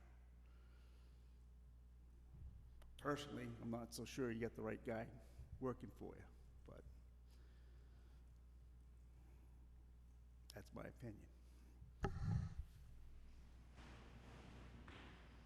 So when it was, we proceeded when it was a small impact, not questioning it and trying to do what we perceive to be the right thing. But it hasn't been deemed that it definitely, the fire department is the generator as far as. What you deemed to be the right thing with the information that the fraudulent information that the DES gave you at the time. Yes, absolutely. You should keep mentioning that as a matter of record, that the DES has not been completely forthcoming with us in this entire process. Absolutely correct. But I will put a short disclaimer, it was all new to them at the time, but surely they're trained professionals and they should know that.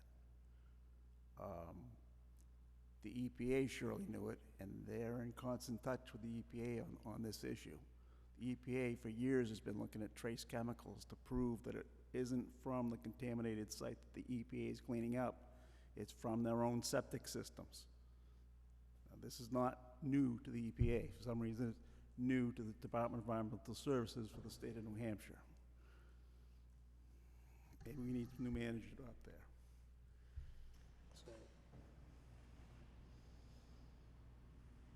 So now that they've lowered these standards, Without a hearing, public input. A lot more, because they're so low, a lot of the sites that had contaminations that fell below the threshold now may be above the threshold. It makes the problem look a lot larger, so we want to be sure that we are in fact the generator before we start putting treatment systems in everybody's wells. I mean, we had one, so over by Country Pond, I believe, right? That was identified, and that's certainly nowhere near the fire department. So these contaminants are getting into people's wells in other ways. Those run off of Rockrimmon Road, way up Rockrimmon Road. That's more than a mile and a half away from the fire station. That's in the opposite direction of the water flow. That tested, it was below the 72 parts per trillion. I don't know where it is, if it's above the 11 or not, but again, that's now, it might be one of those that needs to be looked at because of the arbitrarily low numbers that DES has put on PFOAs. We're the lowest in the country. We're way lower than California, all these other states that are much more proactive environmentally than New Hampshire has traditionally been. Well, I think based upon most recently the Bodwell issue in East Kingston, I think we should take a look at, I mean, a lot of, that's numerous septic systems that were being pumped throughout, I would imagine, Rockingham County. And it was dumped on a field, which they had all the necessary state permits for. And they polluted all of, not all, but some of the neighbors' wells in the perimeter of that field. So, based upon that, we know, at least from what we're told, that that was in the septic systems that were being pumped, and then that was being dispersed from there into the groundwater and going to neighbors' wells. So I would think we would want to at least speak with someone, whether it be Stantec, and if he can't do it, then we need to look at doing something to test some of these wells to show, okay, is it coming from septic or is it coming from groundwater that may have been associated with the fire department? We need to be able to tell that, I would think. I mean, that's a perfect example of the East Kingston case that just came up a couple of months ago. But I would think... And it doesn't necessarily have to be the person who has the contaminated well that septic system is leaching. Could be a neighbor. Could be the neighbor. Could be the neighbor next door dumped their resolve out on the Sure. ground, you know. Or it could have been done years ago and it's just finally migrated. We haven't been testing for it except for the last 2.5, 3 years, so exactly right. The fire department hasn't used that foam in 20 years. Hasn't been used, but now it's showing up. So I don't think this is the last situation you're gonna see like this. So I think it needs to be, I think we need, if Stantec isn't the right company to be doing this, we need to look at what we need to do to address the issue. I think another thing we need to follow up on is our state contingent was here and said they were gonna propose legislation to stay this standard so that communities could react appropriately. And we should probably check where their progress is on that. Channel 9 News tonight was interviewing several people from the state about this because it affects thousands of properties in New Hampshire. Yeah. And it's the toughest in the nation, is what they said on the news. #1 in the nation. The standard they're applying. The standard yeah. they just applied today. Mhm. I know Gabby. I've known her since she was a little kid. I'm empathetic. I get where she's coming from. If I was in that position, I'd Sure. be doing the same thing. Yeah. I understand. But I also understand that town's got to be spending money responsibly. Okay.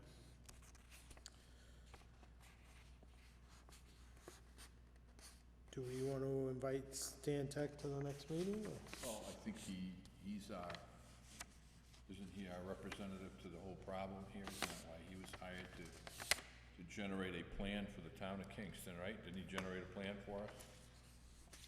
It was to do an investigation of the fire department site and look at the 1,000-foot circle around all the wells and get as many tests as they can to prove or disprove where the chemicals are coming from. Well, that would take into consideration her property. Absolutely. And then he had to, and didn't he submit that plan to the state that was due on such a, I don't think no, because just read an email between him and They're waiting Kate for it. Flossberg. He's waiting for test results. With this new requirement, they've gone out and retested some wells, added some wells that, I think they added some wells that they were looking at. when was the due date on that result? I was thinking it was October, November this year. I think it was October 1. They were were saying he was supposed to be finished up by the end of September, is what I was told, so reached out to him, and he's saying, no, it's taking him longer than expected, and So I think I know he was testing some things today, because some people called saying someone's here to test my water, and nobody told me. well, I think the report was due on September 30th? September 30th or October 1st, something. I mean, it was already due. Well, I mean, I'm inclined to agree with Rich, though. I mean, this guy needs to be advocating on behalf of the town, and when we ask him to start identifying some of these distinguishing characteristics, and it has been 3 months and nothing's taken place on that, that's a cause for concern, especially facing this change in standard. So maybe we should have him in here to speak to him, prior to speaking to, I mean, we wanna know. Well, I think if he just pulled samples, we should probably have him send some off for caffeine and artificial sweetener testing as he recommended. Yeah, I mean, we need to speak to him to, kind of on different, I mean, How long is the contract with him? I'm not sure. Was it just to go through this sampling period and this Yes. report, and then he's done? Done, I believe, after this report is done, unless you decide to, the state will probably, after this report has been done, they'll review it, and then they'll issue further orders to the town, what the next step is. Whether you continue on with the same firm, or whether you bring a new firm in, or whether you put it out to bid, that's gonna be up to Selectmen and the guy that's in charge of the water quality problems in Kingston, not me. Not you?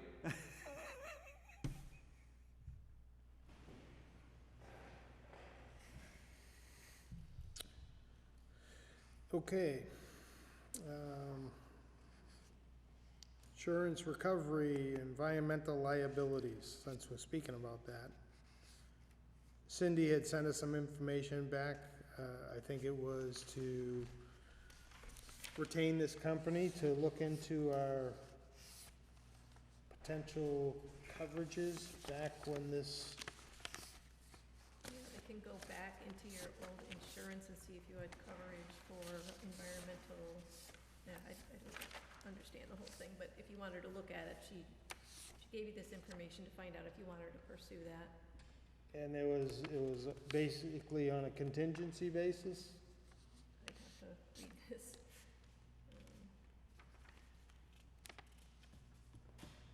Is that something we wanna take a look at now, or do we wanna see where this is? I mean, there's gonna be lawsuits filed by the state against the manufacturers. well, I think you have the potential, I think we need to look at both ends of it, because I think the town has the potential of having litigation in some of these situations. So we wanna see what we're covered for, I would It think. does say contingency based, costs nothing to evaluate, only if a recovery is made. Absolutely then. Because as Rich said, we haven't used that foam in 20 years. I'd be willing to bet you that there weren't all the exclusions that, or the environmental exclusions or whatever that our current insurance carrier is trying to use, wiggle out of this. I can imagine it's probably not as stringent back then, and that's what they do. I mean, what I read in there is they go through the policy that we had at that time, and they can assign a liability. And the other side of it is, we get less money each year as this goes from that. So they were stressing that time was important on this, and I think given the Okay, change in standards. so it's do we worked want out. Cindy to contact them and tell them that we'd be interested in them taking a look at it? Sure. Yes. Rich? Yes. Okay. Can you pass that on to Cindy? The RPC electricity contract. Final kilowatt rate was slightly higher than agreed upon, but within, what's that, 0.006 of a cent? Yeah, 0.0006. I think we have a legal issue to discuss in non-public before that. Okay. New business or committee liaison report. I've got something for you, if you don't mind, so Ernie, I can get out of here. Go ahead. So the Nichols Building was put out to bid. You'll see there's something from SFC Engineering. On my phone. Basically recommending that you award the bid to low bidder. It's $159,000. Low bidder was Tito at, Masonry and construction. yep, for $159,000. Phase 122 and then phase 2, 137? Yep. Their original bid was $50,000 less because they didn't put any number on the other, which was the mobilization and temporary heat if it goes into winter months, things like that. That was cleared up in the negotiation, in the conversation between our engineer from SFC and Tito, and he came up with a number of $50,000, which is lower than the other ones considerably. He's still low bidder at $159,000. The next bid is $253,000, and the high bid was $260,000. This is to redo the front steps, the chimney, and repoint the whole building. It's a lot of money, understand that. I was anticipating about $130,000 to $150,000. I believe I threw that number at you guys months ago. I did some calling on the references. I talked to, another document, sorry. State of Maine District Court. Let me get the list. Talked to Kurt Lefebvre, who is in charge of basically upkeeping all the court buildings in the state of Maine. They've used this contractor a number of times. They're very happy with the work he's done. They're very happy with the crew that's on site. They have an understanding of what needs to be done. There's been no issues with big cost overruns or, add-ons, things like that. I think Eric, our engineer, talked to at least one other of the references, and again, no issues. So Ernie and I are here to recommend that you guys award the bid for $159,000, whatever that number is, to Tito, and that we prepare a contract and get it for you guys to sign. Now, money. There is money in the building maintenance cap reserve fund to do that. I understand it's a lot of money. We had this discussion a couple of years ago. We talked about the roof. I think we spent about $80,000 on the roof. That went to, I believe we did a warrant article on that, got the will of the people, that, yeah, they were willing to not wanting, but understood that they had to spend money on these old buildings to keep them up. It's up to you guys whether we move forward with this or not, and I'm here to answer questions. Okay.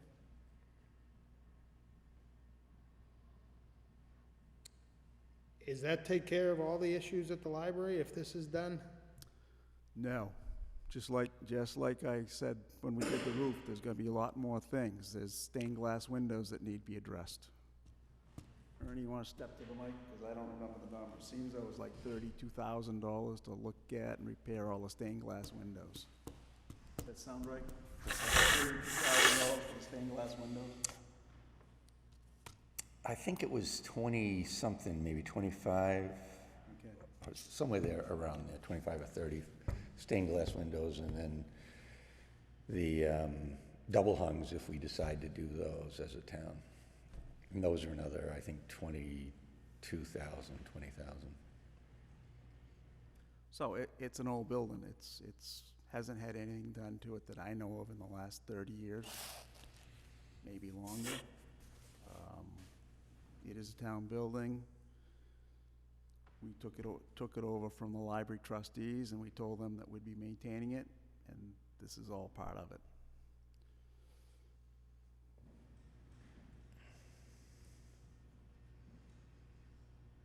This is the most critical part of it. I mean, the windows, I think, the stained glass windows and the double-hung windows and things like that are not as critical as from a time frame. But this is the most critical part at this point. If I recall correctly, we separated out phase one. Yep. Because it was the most critical one that needed to be done. Yes. That's the stairs? That's the stairs and the parapet wall there. This parapet wall is actually migrating out every winter. There's the freeze-thaw cycle. The top is probably moved out away from the building about 1.5 to 2 inches. It's gonna keep And going. that can be addressed for the 22,000.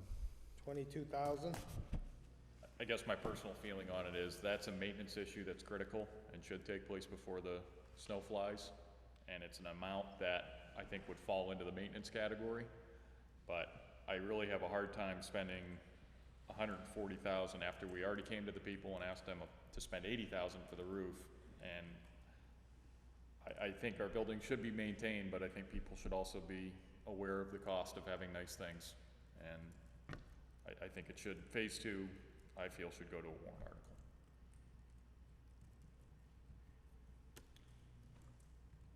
Can I ask you a quick question under Title III of ADA? Do those stairs require us to do something different under ADA? Under ADA, I don't believe so. Nope, Can they get into the building through the back? it's not handicapped accessible. It's on the National Historic Register. It doesn't need to be. However, you can apply for grants, and that's one of the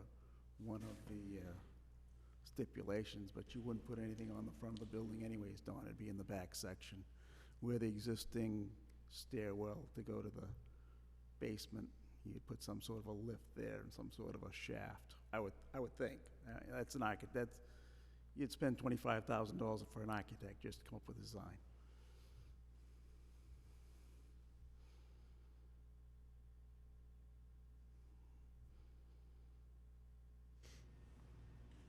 Presently, that building is being operated, everything they do in that building, they can tape it, I believe, and I'm speaking for another group, but I believe their procedure is, if they're gonna have some sort of a program in there, they could tape it and either live broadcast it at the Kingston Library? Kingston Community Library, or it can just be on tape for future reference. And I think that satisfies that need. If we were doing a complete gut rehab on the building, then yes, you would probably have to make it, you might have to make it ADA acceptable. Accessible, but $22,000 job to fix the front stairs, no. Not a major renovation. Okay, how's the board want to proceed? Was that a motion, Phil, or? I was just stating my position. Okay. Certainly could be a motion. How much money's in the building maintenance fund roughly? About 300,000. So you're gonna chop about half of it if you do it in that. I believe that's a correct number, Rich.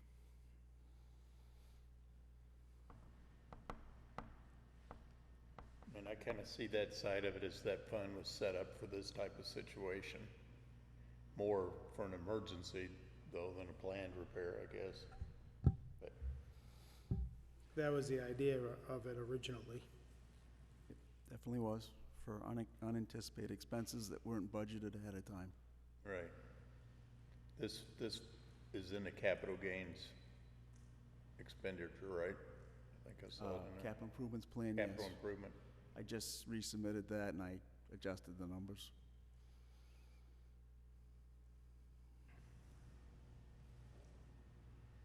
But it has been in capital improvements for the last 2 or 3 Several years. years.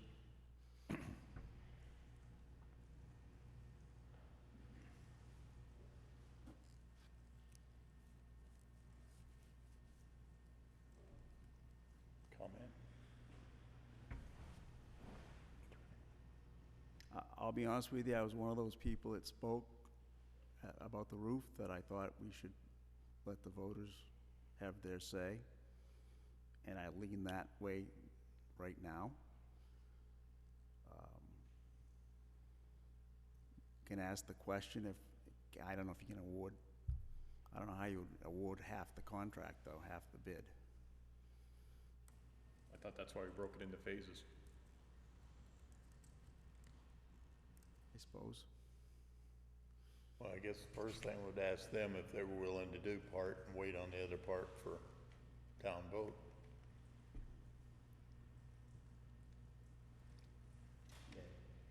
I should come prepared If for that's the that. way we decide to go. I should come prepared for that, but I didn't think about that, to be honest with you.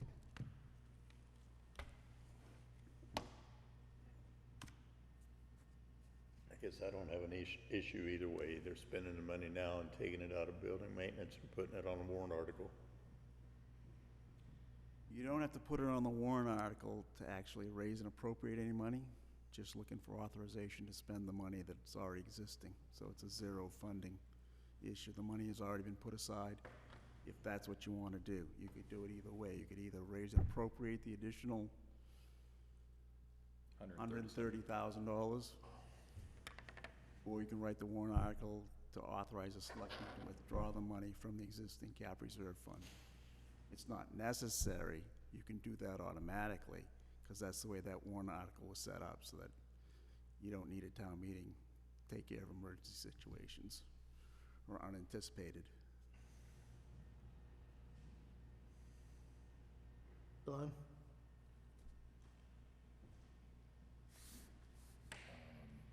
I would say to go ahead and go forward with what we've got here.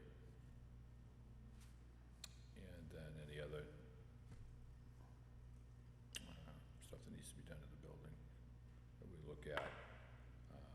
How much are they putting in each year? I've been putting in about $60,000 every year, asking the voters, and they've pretty much supported it. I think they've supported it every year I've asked. And that's clear what the intention of that fund is. Yep. It's to maintain our buildings. Exactly. So I think the voters understand what the purpose of that fund is. So you're in favor of using the fund to spend the $159,800 or the $22 for the stairs that have been deemed to be needed immediately, right? Yeah, I know we need to fix the stairs right away, that's one thing. So what are you saying? You're saying spend 22,000 or spend 159,800? No, there's no question the building needs work. There's no question about that. And to go back to the taxpayers again and tap them for 159 when we already have that money in an account. No, what he's saying is to just authorize spending the money out of that account. That's what I'm saying, to take the money out of that account when we know that's what the purpose of that account is for. Oh, you're saying we don't need to do that? No, I mean, that's the purpose of the account, for repairs to buildings, right? I mean, that's what the townspeople. Yeah, that's why I brought it up. So why would we go back to the taxpayers again for more money if we have money in the account for that purpose? We're not gonna ask for more money. We're gonna ask to spend the money. It's Right. already in the Right. account. I do think it is a fair statement that, I don't know that the taxpayers realize that, by supporting that fund every year, that I would say over the last couple of years, the majority of the money has gone to support that building. Pretty much none of the other buildings. That's fair assessment. And then this would be another $159,000. If they're talking about windows for $30,000 to $50,000, I mean, I don't think it's unreasonable to let the taxpayers know that, look, out of all the buildings we have in town, we're putting a substantial amount of money into this one. They may not realize that. again, there's one side of me that agrees with you, Mark, wholeheartedly. Before you ask people to spend $150,000, before you spend $150,000 of people's money, you ought to make sure they're okay with it.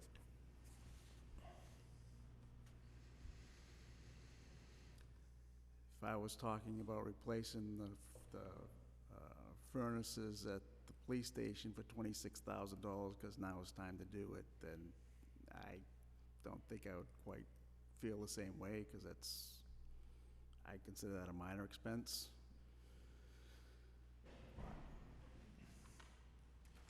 And we have those bids right here. Yeah.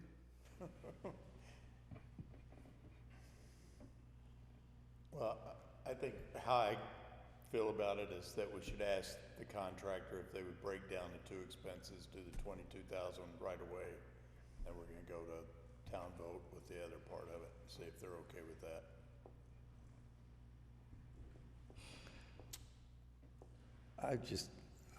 I just like to say that I think this is kind of a different situation than, I think, maintaining, than the way we've maintained all the other buildings in town. Most of the buildings in town have been maintained in a way that treats an issue when it's there and needs to be treated.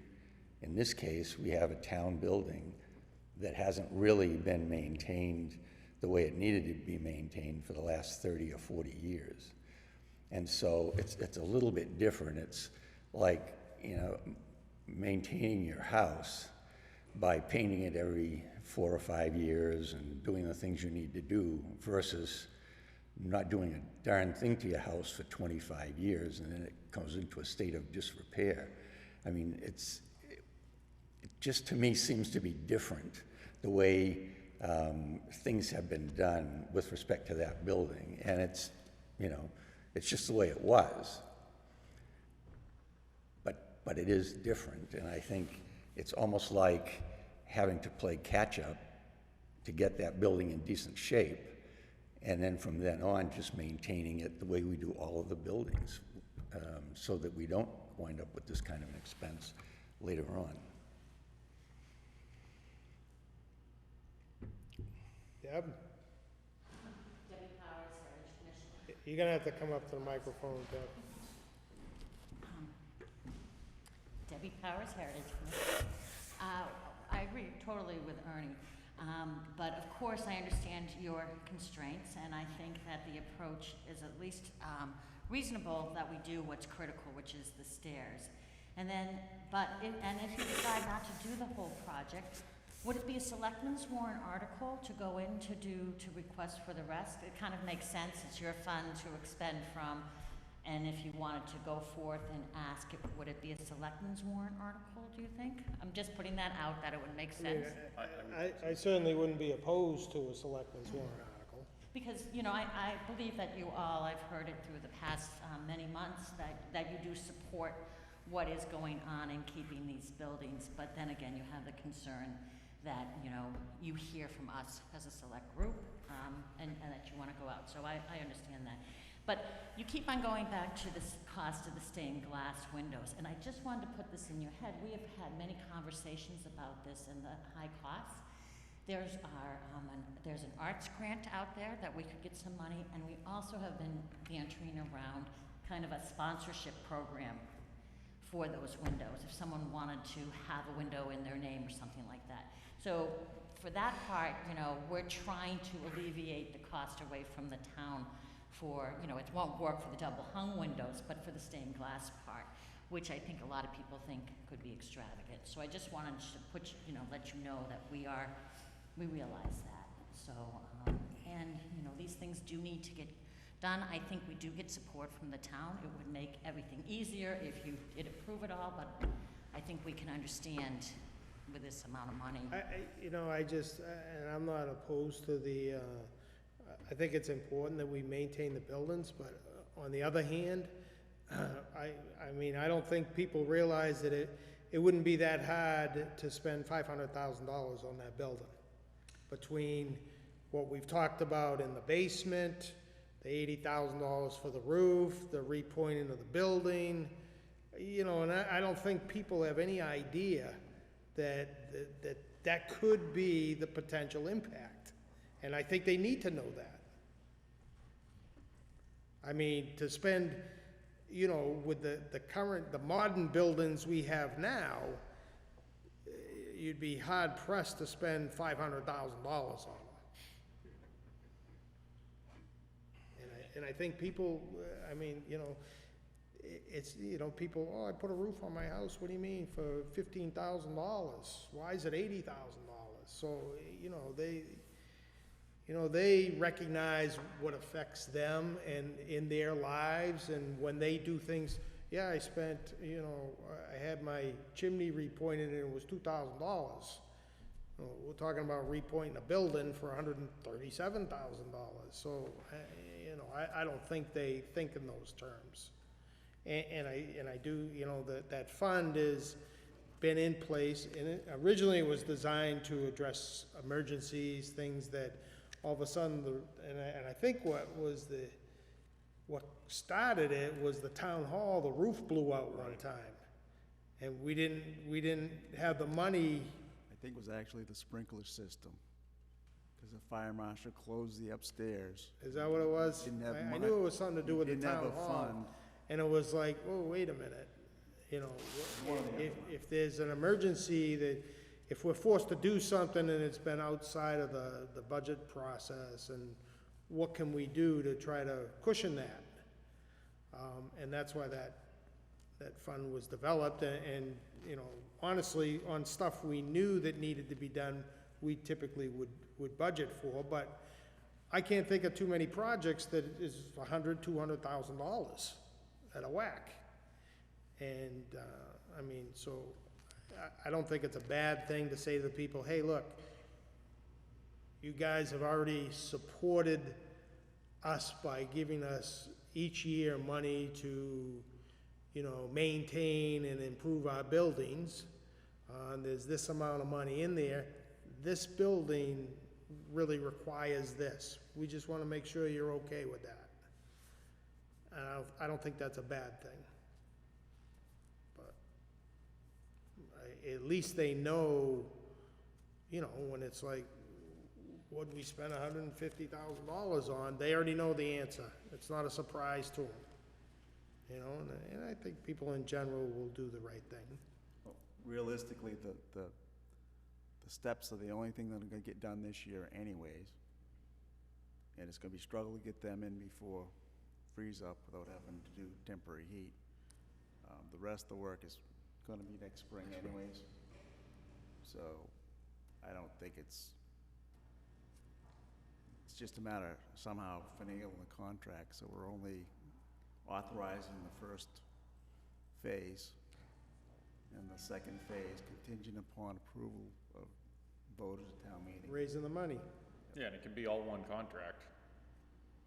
just with that contingency on Voter approval. I can come back to you next Monday with an answer from the contractor and the engineer, and hopefully with a contract that's ready to be signed. Okay, sounds good. Everybody comfortable with that? At 80,000 on the roof? You know, I'm just curious, I think before we start saying $80,000 on the roof, It's 82. what's that? It was 82. Was it 82 on the roof? Okay. And I don't want you to think I don't support that. I love that building. No, I did like right. all my I just wanted to community make sure that service as we a kid put- in there, but I want to be as transparent as possible to the No, and voters. I agree with you. All I'm saying is, I'm glad that you know the number, because. No, but that's why I didn't, know you right. said that this is a different case, it seems like, with this building, but it is huge ticket items, you know, big ticket items that we're spending Right. on over there, and I think the roof passed pretty solidly last time, Right. and I just want to make sure that we're following the will of the people with this, and as long as we can take care of the super critical issue first, Right. you know, it at least gets buy-in from the people, and Yeah, and I don't think that's an astronomical amount that we couldn't justify as, you know, it's a needed repair immediately, and, you know, it's a reasonable amount of money. Not to say 150, it's not 150-something thousand, you know. or 137, I guess. Well, and, you know, as a Heritage Commission, we've tried to be as transparent with the taxpayers as possible. We come here all the time with what's going on, so that's another reason, I hate to say this as the chair, but I agree with your approach of, you know, what's critical that has to be done, and then, Yeah, I mean, it can be written so it's no additional money to be raised, so that people know that, hey, look, we already have the authority to spend it, but we just want to double check with you before we do. And I think most people will appreciate that. And most people, if they, well, that's, you know, that's why I vote for the money, and you know, and it's not gonna, my taxes aren't gonna go up because of it, sure, go ahead.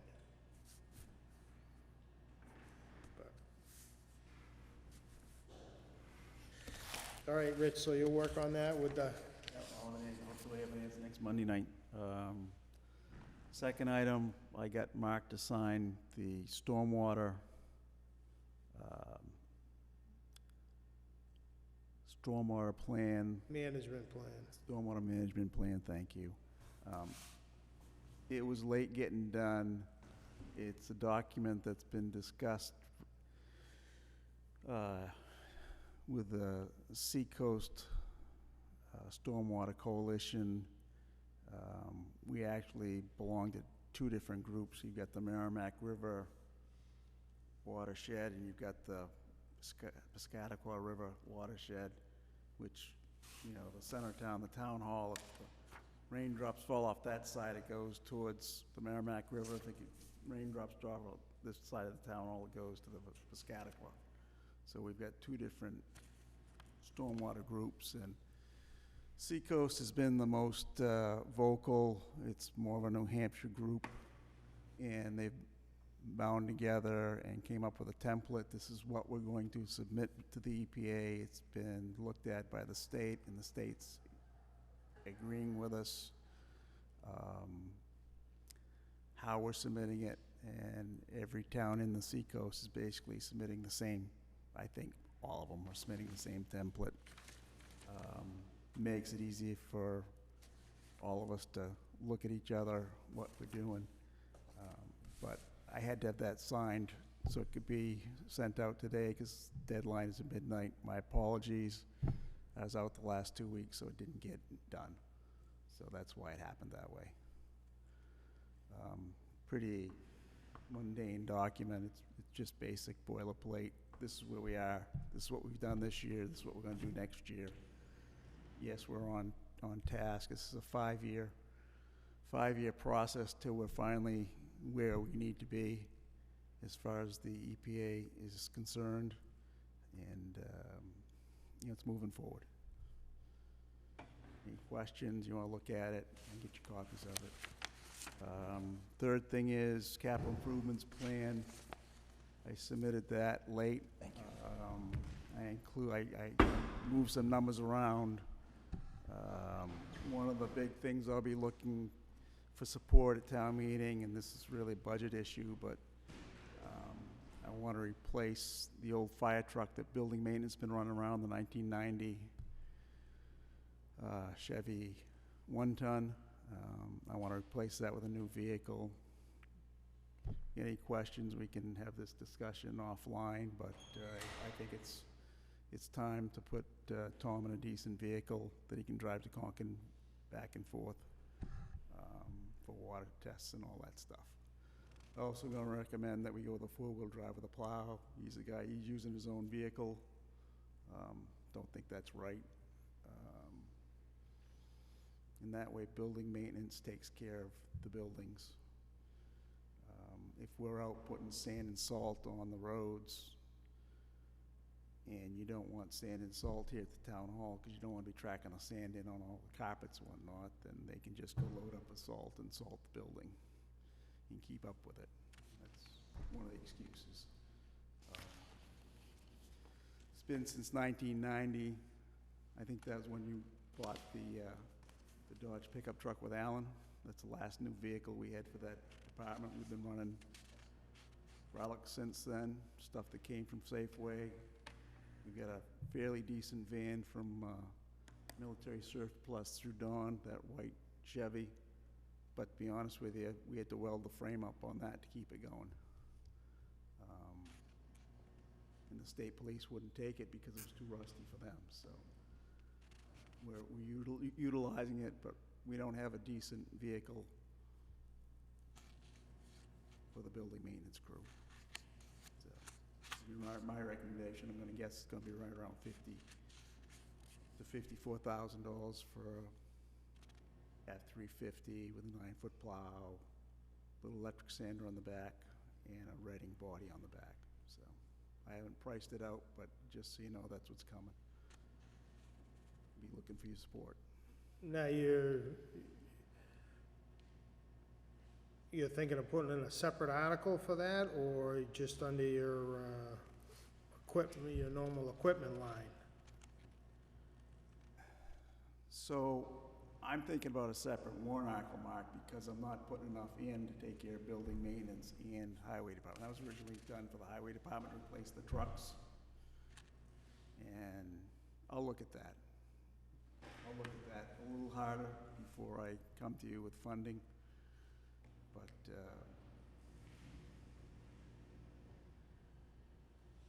I might be able to squeeze it out in the existing cap reserve for that exists, that we fund every year for highway department vehicles. Or maybe you want to consider raising that a little bit? Spend the money and raise it up. Yes. I don't know, I just, Yep. I didn't know how you were planning on going about it. I just found out a week ago that the truck wouldn't take a sticker anymore, and it won't take a sticker because it's got a rusted frame.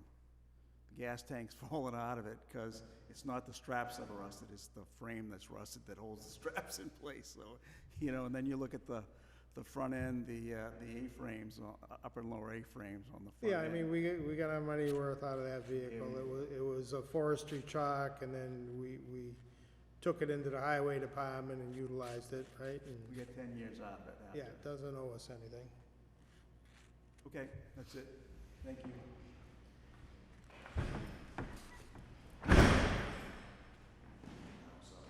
Okay, committee liaison reports.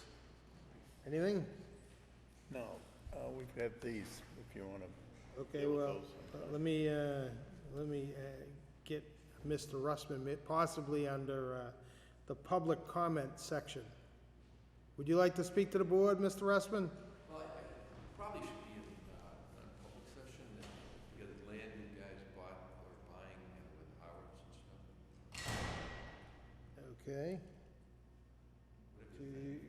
Well, then you're gonna have to let us get us through our agenda if you're requesting non-public.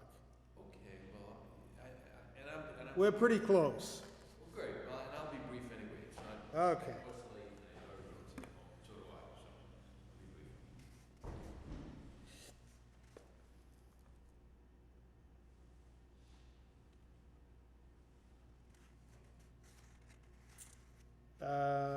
Let me see, correspondence.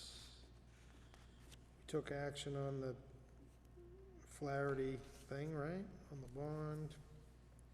Workman's comp, she's still waiting, Cindy's still waiting to hear back from, Boy, insurance. Foy Insurance. I didn't have that letter written, by the way. What's that? I ran out of time, but I think I have one more thing on there. I haven't written the letter that I listed on there yet. Letter of appreciation to, Yeah, you asked me to write a letter, and Bill Bixby. yeah, I didn't do it yet. I was gonna make one with Okay. signatures, but I'll bring it for next week. And then the Health Trust Secure Portal, I signed that. That's just authorizing Cindy to have access to,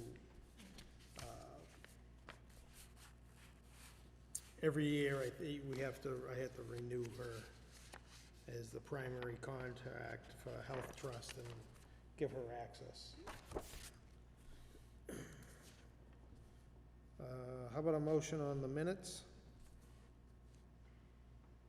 Make a motion to approve both public and non-public minutes from last week's meeting. Second. Any discussion? To approve the minutes, September 23rd, 2019, as written. All those in favor? Aye. Opposed? Opposed? Abstentions? Thank you. Okay. You had something, Rich? Yeah, we, sent out and asked for bids for the police station and several different sources and had very little feedback. This is for a heating system? Heating system in the police station. We did a, heat pump, high efficiency heat pump system with backup high efficiency propane furnaces. Basically, that's what people are going to now, so the heat pump works until it gets so cold and then the gas propane furnace kicks in. Also with the fact that we're willing and dealing right now and thinking about solar, it made sense to think about a heat pump situation. There's 2 bids here. And there were a couple other people that expressed interest but never showed up to. Was there a deadline?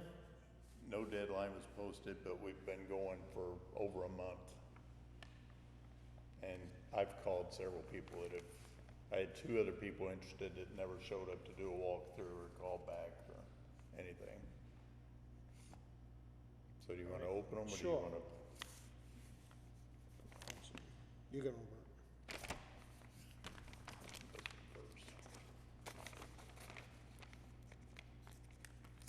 And both contractors were given the same spec on all the equipment for an approved equal, just so.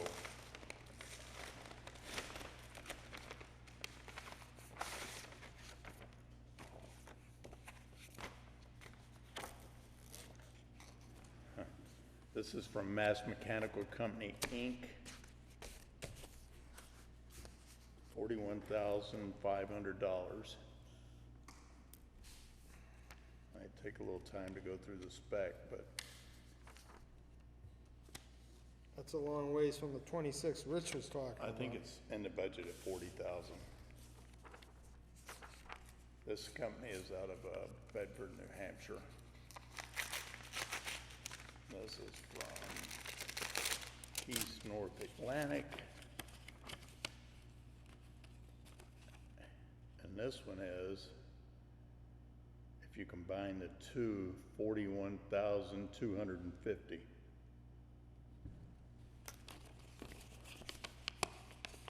The first one's 35.5?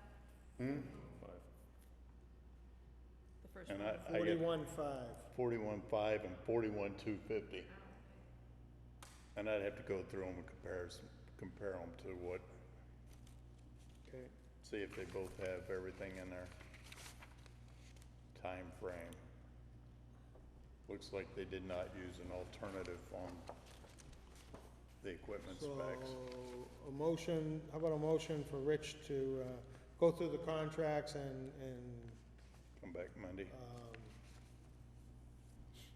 discuss it with Rich St. Hilaire and come back with a proposal. So moved. Second. All those in favor? Aye. Opposed, abstentions? Okay.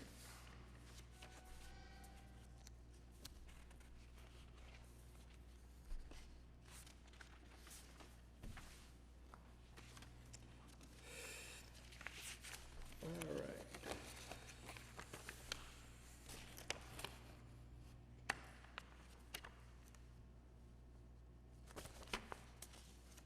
Anything else before we conclude the televised portion of our meeting?